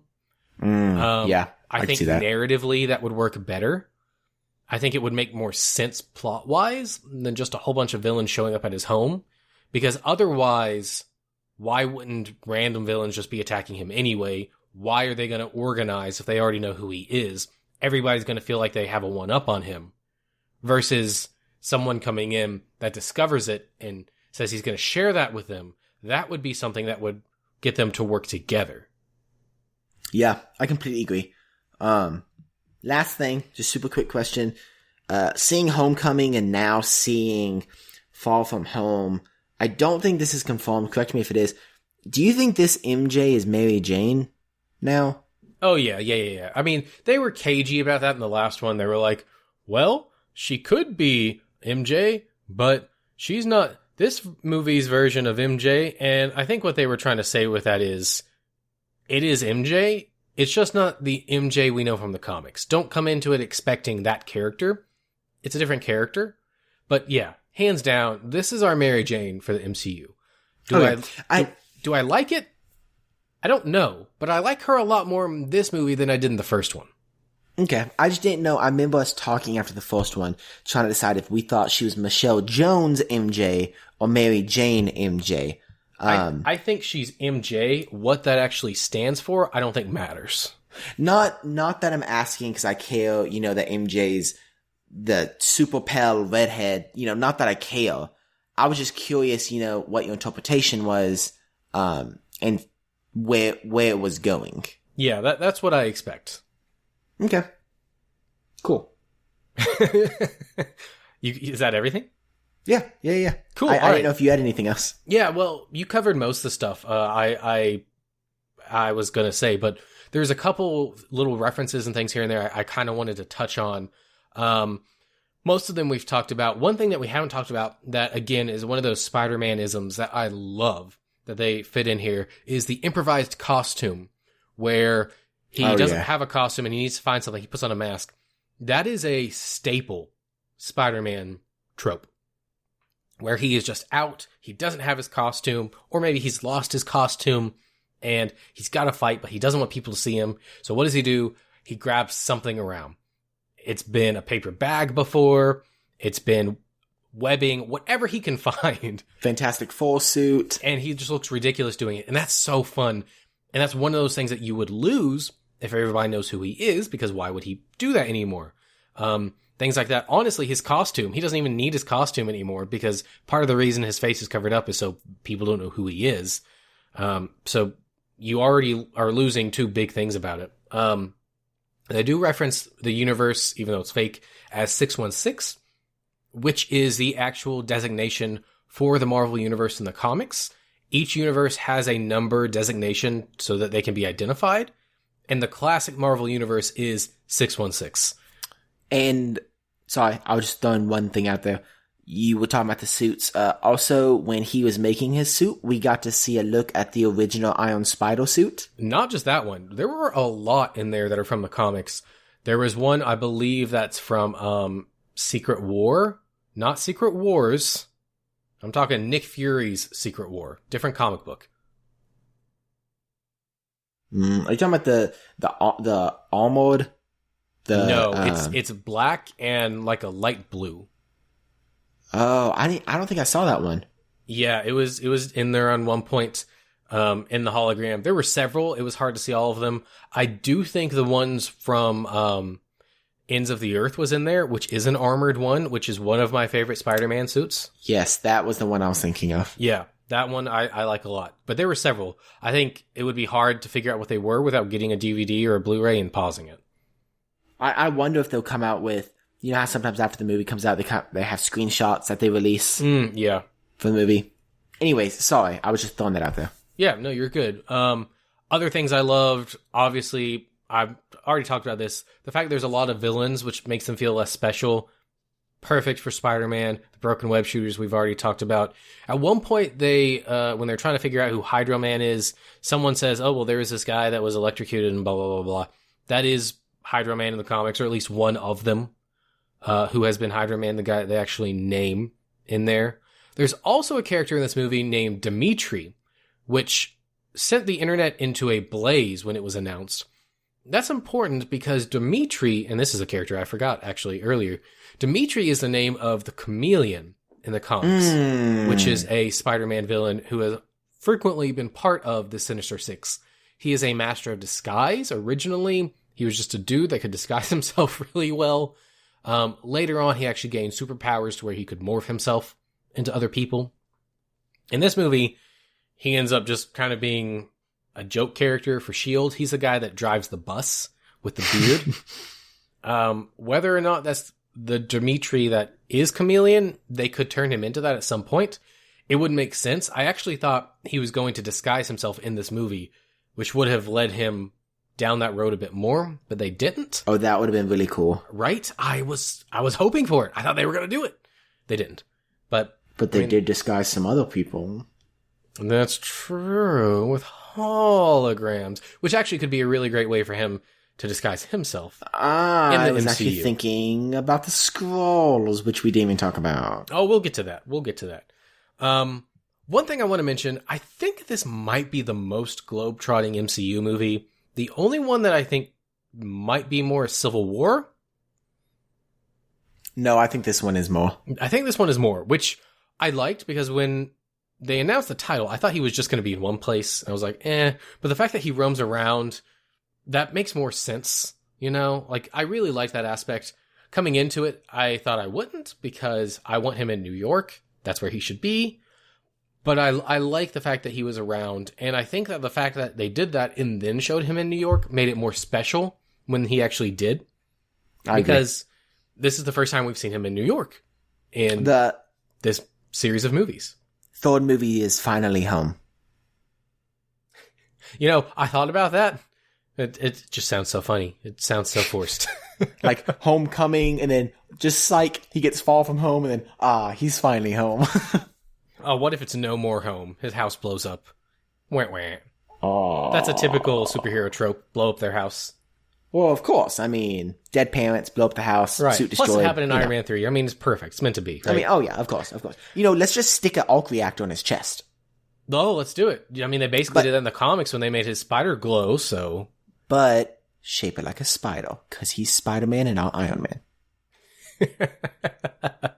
All right, one of the big things I want to mention. Have they effectively replaced Uncle Ben with Tony? Yes. Because that's the vibe I got. Yes, very much so. Uncle Ben has had one, maybe two slight references, not even a name drop. And Tony is definitely the leading factor behind what Peter is doing. And he's a more of a mentor than I think Uncle Ben was. Do we like that? Yes. I only say yes because having been so many Spider-Man movies, everybody was kind of tired of the origin story, and it kind of puts a twist on it.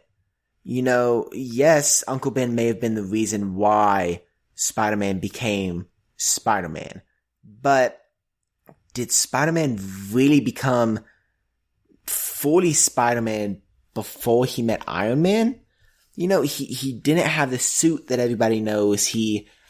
Tony helped him perfect the webbing. Tony helped him with so many things. And I think it's close enough to Uncle Ben to not make people feel like it's a different character. However, it's different enough to bring a fresh look upon Spider-Man. So on the surface, I don't mind it. I think it's fine. It's one of those switcheroos that, I mean, like, I get it because of the way things have happened, but I kind of wish it wasn't that way. But looking deeper into it, I don't know if it works because Uncle Ben, well, I mean, you kind of mentioned it, is the reason Spider-Man became Spider-Man. He failed to save him, and thus he is racked with guilt. That is one of the defining characteristics of Peter. He is so racked with guilt that is why he does what he does. That's why he goes out and risks his life to save people, because he didn't do it the one chance he got. However, he didn't have anything to do with the fact that Tony died. So replacing Uncle Ben with him, I feel, takes away a lot of the complexity of the character, because it's more of, well, I just want to honor him versus, well, I failed him. I purposely didn't stop someone, and thus he died, so thus it was my fault. Now I must do this thing to atone. I disagree. I don't disagree with what you're saying. I disagree that I think Spider-Man kind of feels responsible that Tony died. The reason I say this is because Spider-Man was there in Infinity War. If they were able to beat Thanos in Infinity War, none of that would have ever happened, meaning that Tony would have never had to snap and die. So I feel like Spider-Man does kind of feel a little responsible. Did he purposely not beat Thanos? No. But was he there and he probably feels like he could do more? Well, definitely. I bet they all do. And with Tony being so close to him, I think that he is wrapped in guilt from that. And I think that he feels like he could have stopped it by himself. Now, could he have actually? No. And if he did stuff differently, would it have helped? Probably not. But people do that all the time and they still feel super guilty. So I think he's still guilt-ridden about it. It's just not purposely like Uncle Ben was. Well, there's a couple things about that. I mean, first off, even if that's true, that's a shared guilt. That's a shared responsibility. It is not purely on him, which very much lessens that. On top of that, if you go a bit deeper, Doctor Strange said there is literally one way, which means it didn't matter. He had to do the same thing regardless. So, I mean, he still could feel guilt over it, but it's not as powerful as the original version, I feel. Yeah. Ultimately, it probably doesn't matter, honestly. It's just something I was thinking about coming out of the movie. It's interesting. I hadn't really thought about that. Yeah. I think it is kind of weird how Tony thought Aunt May was attractive, and now that Tony's dead, Happy is like trying to get with Aunt May. I mean, it's the best friend thing, right? I mean, I guess, like, passing the torch. I thought it was a little weird. Yeah, but, like, they never started anything.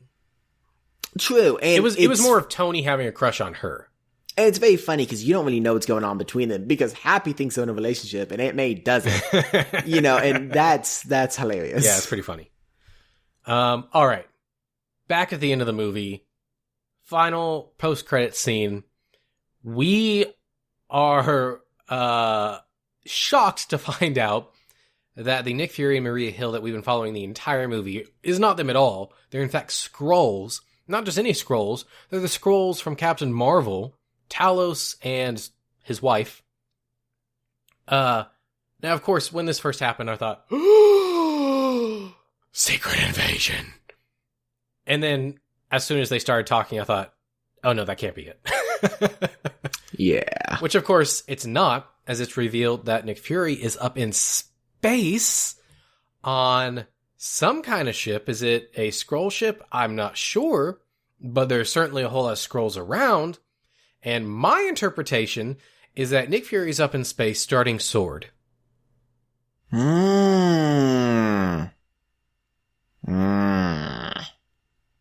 For those I of you didn't think of that. don't know what sword is sort of It's a long dagger. Yeah, it's like if you take a piece of metal, I guess it could be wood, and you make it real thin, Maybe sharpen foam. the edges, but not one end of it, so you can hold on to it without cutting yourself. And when you got that, you just swing it at people. And it's a lot of fun. Sometimes they get mad at you, but just keep going on. The goal of the game is to get as much red on the sword as you can. Just like drench it in red. When the sword is covered in red and you can no longer see the metal or wood, you're halfway there. Right. The goal is that when you swing it, it's so drenched in red that it slips out of your hand. You know that you're the winner. Yes, precisely. So sword is like a offshoot, division, whatever you want to call it, of S.H.I.E.L.D., but it's the space version that deals with monitoring space stuff. And so Nick Fury being on that vessel, that's the first thing that comes to my mind, especially with the weird in-between that S.H.I.E.L.D. is on Earth right now, that he would go up and kind of start sword. So that was my read. Yeah, Okay, a couple quick things about this. First, when it popped up and it showed Nick Fury, like on the beach, I was like, that CGI is not that good. And I thought the same thing. Yeah, and the screen shut off and I said, oh, well, that may be why. Cause I was like, they made Tahiti look way better than that, Yeah. And I was like, oh, okay, it's different. Well, a few things about this. One, I really, really like this. Not the fact that it just reintroduces the Skrulls, which I thought we wouldn't be seeing for a while, personally. Mm-hmm. I did not expect it this quick. I really liked it because in this movie, Nick Fury he acts completely different than he does in any of the other movies. He has more humor. He seems to be more hip, and just things like that. He makes more jokes. He seems to know less, and he makes more mistakes. Exactly. And so going through this movie, I thought that was kind of weird. I thought they were giving him like a handicap. And then this being at the end, I was like, that actually makes a lot of sense. Yep. The only thing that doesn't make a lot of sense about it is whenever Happy warned him with the coded message, because he wouldn't have known that.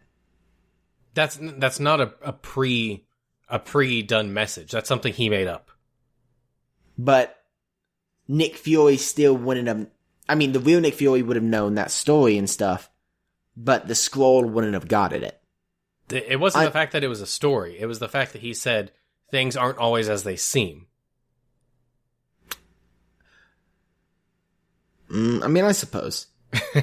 Anyways, I really like this. I think it does. I don't think this is what it's setting up. However, it does remind viewers that there is a chance that this whole movie is kind of about deception. And that's why I really like this after credit scene. Because it's total deception still. Skrulls could still be out there. We don't know. So is Secret Invasion coming soon? I don't think so. But it does show you, the characters we're seeing could not be the characters that you think they are. Because they just did this and nobody expected this. Mm-hmm.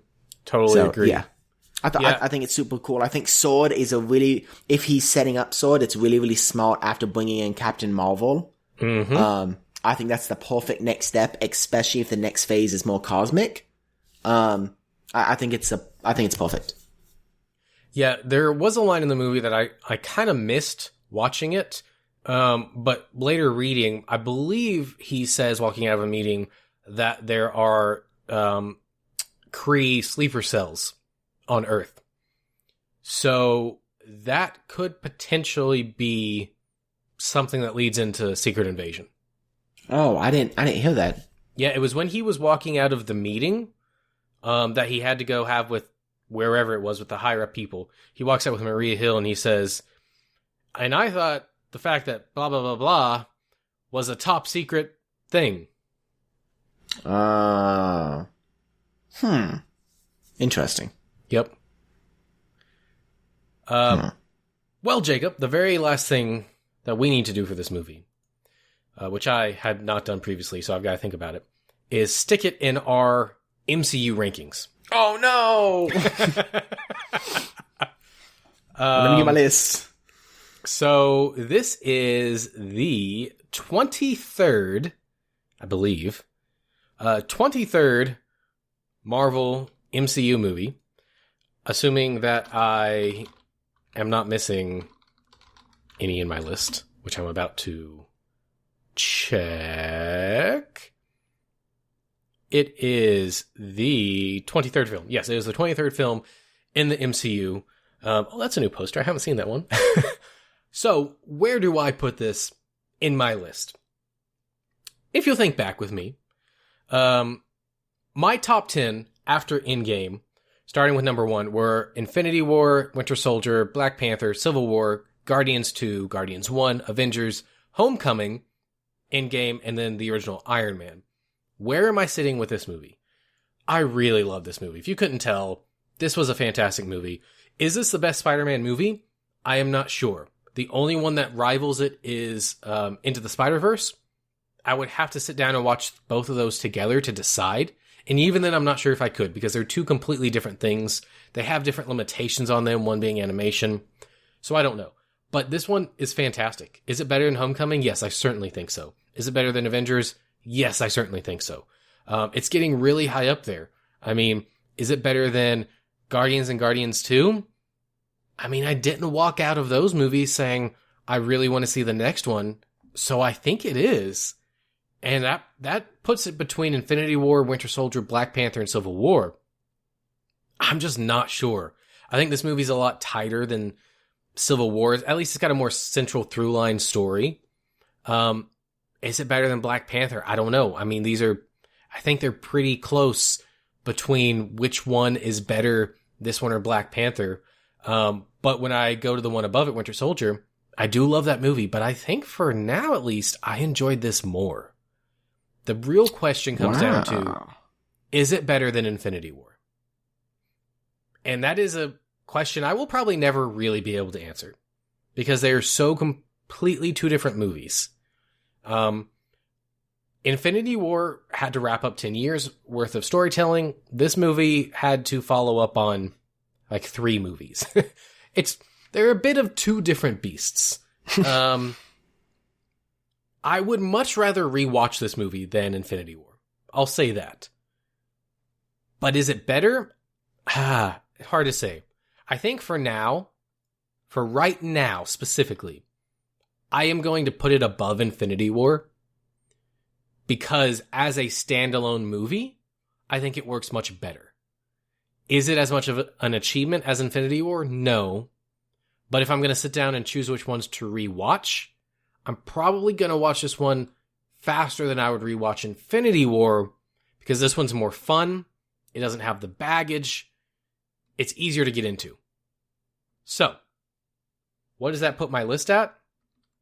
For this 23rd movie in the MCU, number 1 is now Spider-Man Far From Home. 2 is Infinity War. 3 is Winter Soldier. 4 is Black Panther. 5 is Captain America Civil War. 6 is Guardians 2. 7 is Guardians 1. 8 is Avengers, the first one. 9 is Spider-Man Homecoming. 10 is Endgame. And then the rest of the list is the original Iron Man, Ragnarok, Doctor Strange, Thor, Captain Marvel, Age of Ultron, Thor the Dark World, Captain America the First Avenger, Ant-Man, The Incredible Hulk, Iron Man 3, Iron Man 2, and at the very bottom, still there, I 100% stand by this, Ant-Man and the Wasp. Interesting. What about you? Well, Caleb, I was debating. So, if you think back with me, my top 10, starting with number 1, obviously, was number 1, The Winter Soldier. Number 2, Endgame. Number 3, Iron Man. Number 4, Black Panther. Number 5, Captain America. Number 6, Infinity War. Number 7, Civil War. Number 8, Spider-Man Homecoming. Number 9, Guardians. And number 10, Avengers. So, I definitely think it's better than Avengers. Okay? Okay. Moving halfway down my list to Captain America, do I think it's better than Captain America? Definitely. Now, when I look at my top 3, I think it's better than Black Panther, which is number 4. I think it's better than Iron Man, which is number 3. The problem is, if I look at it as a standalone movie, it is most definitely better than Endgame. Endgame is not a very good standalone movie. You don't say. Yeah, but it's that high on my list because I don't care what people have to say. I love that movie because of the years it represented. So, but comparing it now afterwards, I'm really trying to compare it with Winter Soldier. You know, I know that both of us love Winter Soldier so much. It just has a special place. It's so good. But this movie was just, this movie was so good.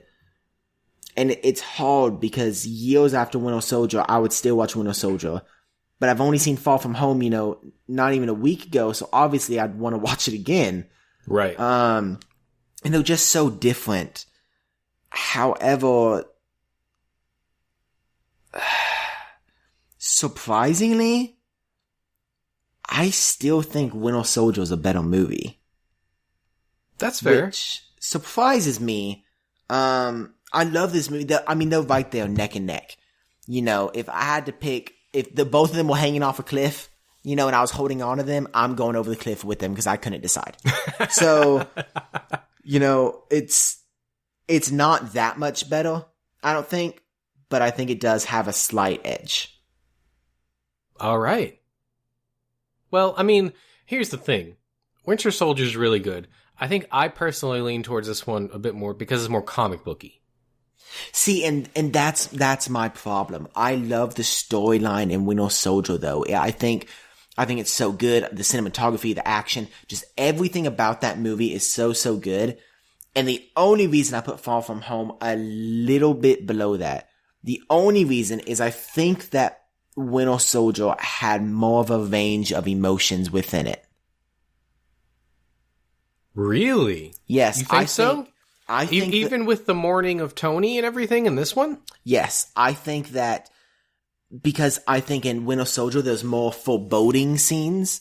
I think there are sadness scenes. There's anger scenes. There's so many. In this movie there's a lot, but Spider-Man was never angry in this movie. I mean, he was yes, sorry, let me take that back. He was angry at Mysterio for fooling him. However, I didn't feel like it leaned into that as much. And so when I compare the two movies side by side, and I think the action is as good as one another, the acting, cinematography, music, everything, it really comes down to the range of emotions. And just thinking back and not seeing Winter Soldier in so long and comparing it to a movie that I just saw and still thinking though that close, I think Winter Soldier is just going to have the upper hand. Now, if I watch Winter Soldier, am I going to think that again? Maybe not. But for now, without watching them back to back, I think I'm going to say that Winter Soldier is better. Well, there you go. So what does that bring your list to? So that brings my list to... Okay, number 1, Winter Soldier. Number 2, Far From Home. Number 3, Endgame. Number 4, Iron Man. Number 5, Black Panther. Number 6, Captain America. 7, Infinity War. 8, Civil War. 9, Homecoming. 10, Guardians of the Galaxy. 11, Avengers. 12, Ragnarok. 13, Doctor Strange. 14, Guardians 2. 15, Avengers Ultron. 16, Thor. 17, Captain Marvel. 18, Ant-Man. 19, Incredible Hulk. 20, Iron Man 2, 21, Thor the Dark World, 22, Iron Man 3, and finally, for the 23rd spot forever and always, just like you, Caleb, Ant-Man and the Wasp.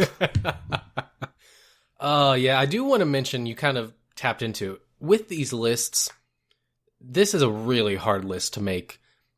For me, this list is as I watched them at the time. If I were to remake this list from scratch right now, would it be different?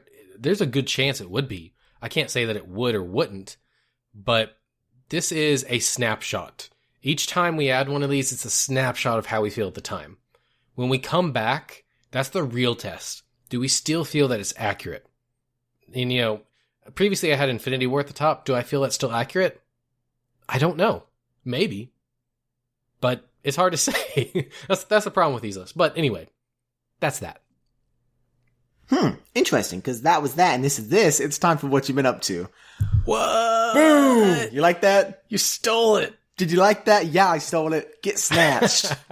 All right, Jacob. Well, what have you been up to? Man, Caleb, I have not been up to a whole lot. Like I said last week, I hope my back. Well, that's a good thing, because this has been a long episode. Yeah, I hope my back, so I haven't been doing a lot. The only thing that I've really been doing lately is I went to Lake Winnie, a theme park, the other day, and they added a water park. So now it is Lake Winnie, a theme park, and Lake Winnie Pasokia down in Ringo, Georgia.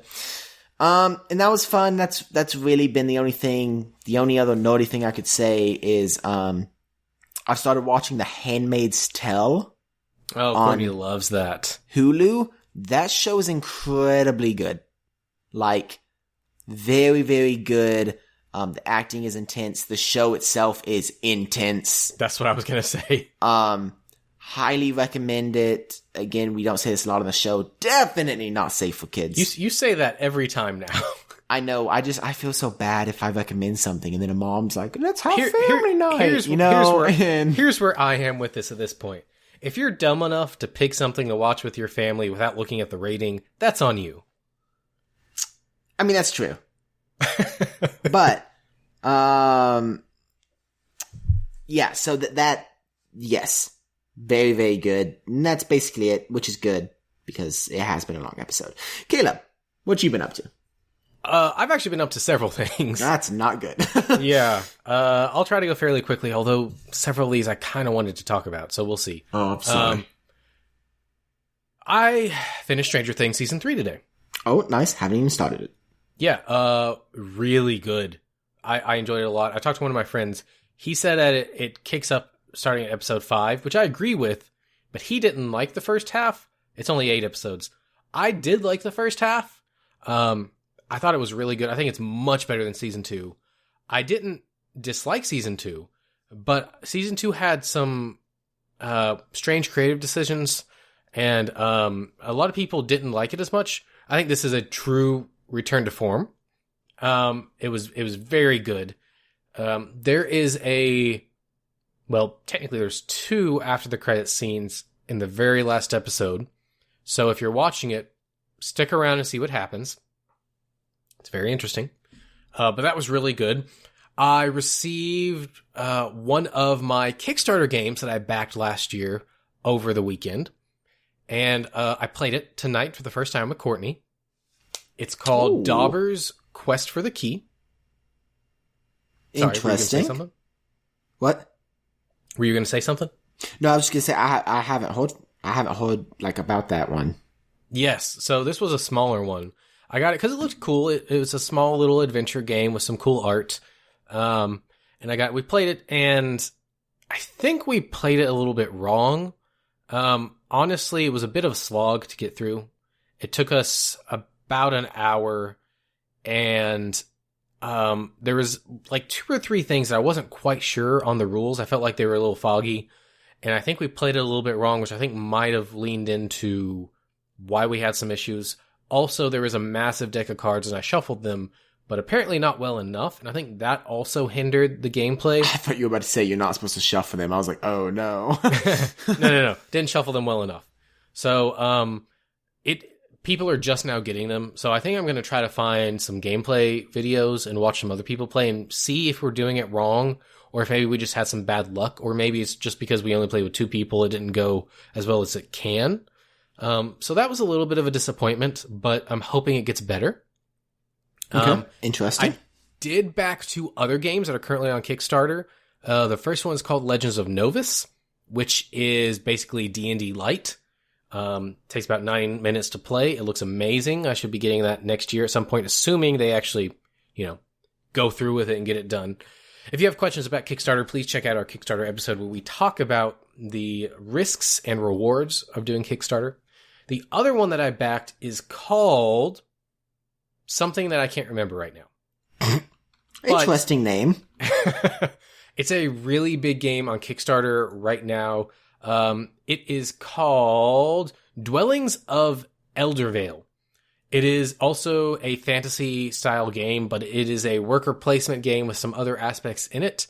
It is massive. It comes with trays for all of your pieces and everything. Like it's probably the most well put together game as far as components that I've ever seen. So that's something awesome. It's taking Kickstarter by storm.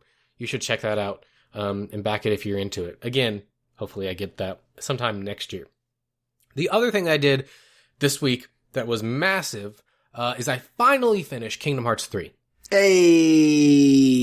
I buckled down. I played it. Courtney was out of town over the weekend, so I stayed up till 2 o'clock on Friday night playing it, and then I woke up Saturday morning and finished it. And it was really good. I liked it a lot. I kind of liken it a bit to in-game in that it had a massive build-up, like 15 plus years of story behind it, like 8 or 9 games that it had to wrap up and conclude. It didn't go exactly how I thought it would, which is fine. It was just a little bit surprising to me, but I really liked it. It was emotional. It was satisfying, the same way that I felt with in-game. If this was the last Kingdom Hearts game, I would be fine with that. It won't be. Without spoiling anything, it won't be. But very good. It does wrap up the story that they have been telling. It isn't as hard as the others, and I don't know if that's a function of me training a bit more, or if it was a function of it just not being as hard. But honestly, I welcome that because those games are way too hard. And strangely, it doesn't really have any Final Fantasy characters in it, which is a strange thing since that's a staple of the series. I guess they just had too much to wrap up? I don't know.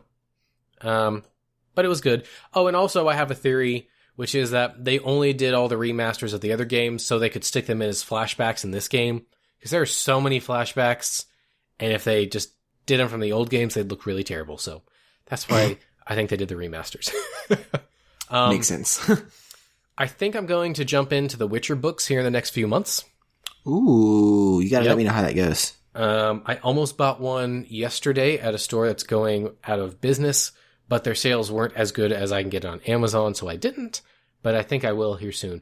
And the other big thing is not something I have done, but it's something I'm going to do, which is I am instituting for the next 2 weeks, starting today/tomorrow, a no TV rule.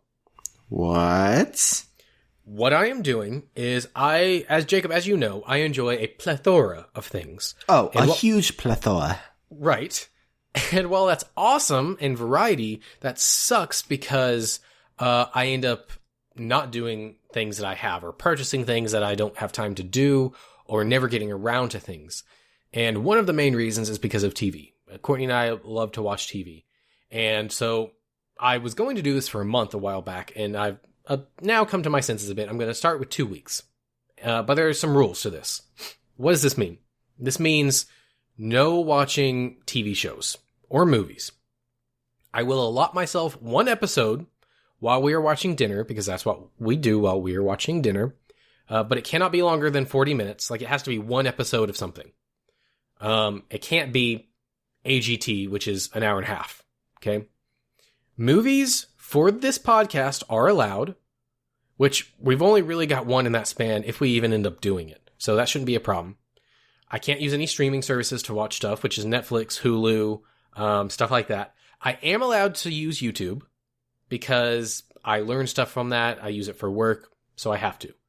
But what's the point? The point is to get me to do things that I don't normally do, or I have a built-up backlog of stuff to do. Specifically, reading. Reading is the main drive of this. I want to read more. I do have a bunch of Gundam models that I haven't built. That is a potential thing for this. And also board games that I haven't been able to play all that much. So specifically, I am looking to finish the book on the Spider-Man Broadway show. I started reading that. Yep. Yes. I started reading that again today. Picked that back up. So I hope to finish that. And I also bought a book that I've been looking at called Throne of Glass. It's the first in a series. I'm not sure if I'm going to read that next or maybe go into The Witcher. We'll see. But that is my plan. That is my challenge. Putting it here on the podcast means I am bound to it. Yes. Courtney was not happy when I told her this was my plan, but I think it's good for me. That's awesome. Hopefully you get a lot of reading done, get caught up on a lot of things, and maybe get introduced to some more good entertainment in the non-TV form. That's what I'm hoping for. Otherwise known as books. That's right. Books and the books and the books. Books. Books.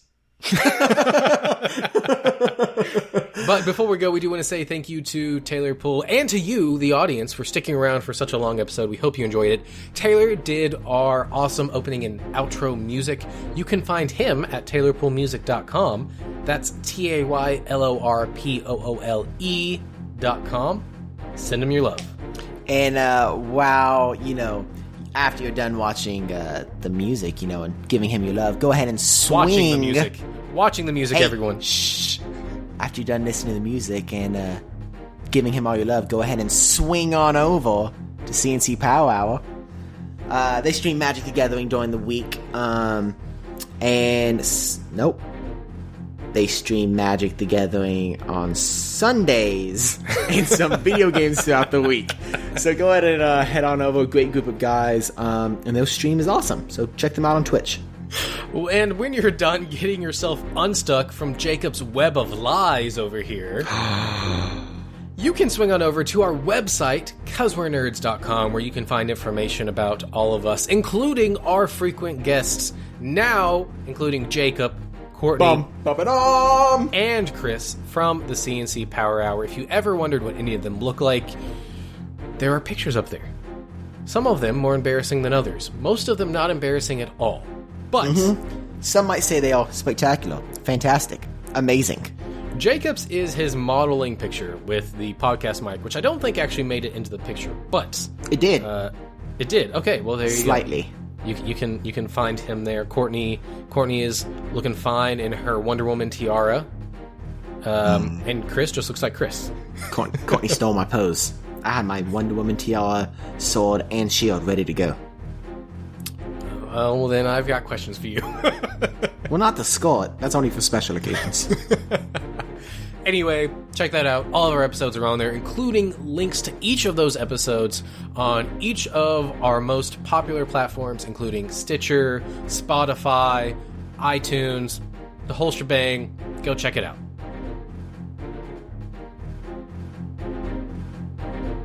Thanks for listening to 'Cause We're Nerds. Stay up to date with all the nerdy news and podcast drops by following us on Facebook, Twitter, and Instagram. You can also leave us comments and feedback at cuzwerenerds@gmail.com. That's CUZWERENERDS@gmail.com.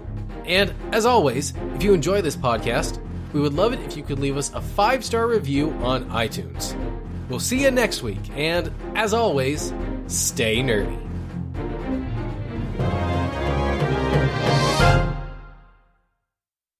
Alright guys, this is a script reading from Far From Home. Ned, you have directions to go to the back of the plane and sit beside MJ and Gwen Stacy instead of Peter Parker. Also, you get to wear his suit throughout this entire film. Peter, you're just gonna kind of be a background character. Alright, let's go ahead and shoot it. That was how the first script reading for the first director's vision of Far From Home. As you can see, it's gonna be a very different movie. With a love triangle between Gwen Stacy, Peter Parker. I meant to say Ned. Gwen Stacy, MJ, and Ned. Gwen Stacy wasn't even in this movie. See, that's what you think. They never gave that blonde a name, you know? Yes, they did. That's Liz Allen. Caleb, Liz Allen, a.k.a. Gwen Stacy, or maybe a.k.a. No, it's Betty. I think it's Betty. Well, Betty's such a lame name. It's one of the two. Obviously, it's fake. It's either Betty Brant or Liz Allen. I can't remember. Just think about it. Think about how different this movie would have been if Ned went and got to sit beside MJ and they had a romance. And Liz Allen. What am I doing with my life? Betty goes over and sits with Peter and they get into a relationship, but she never leaves his side. So he's trying to fight these elementals while carrying Betty like through the sky, you know, swinging on buildings and stuff. Such a different movie. Plot twist. Love triangle between Peter, his teacher, and Ned. Interesting. Who's gonna end up together? Who's to say? That'd be a real sticky situation. Man, Caleb, you got my... It's a web of intrigue. Caleb, stop. Just... Who could have spun that up? This is what I deal with for 2 hours and 15 minutes. I think that's all I got. In 15 seconds.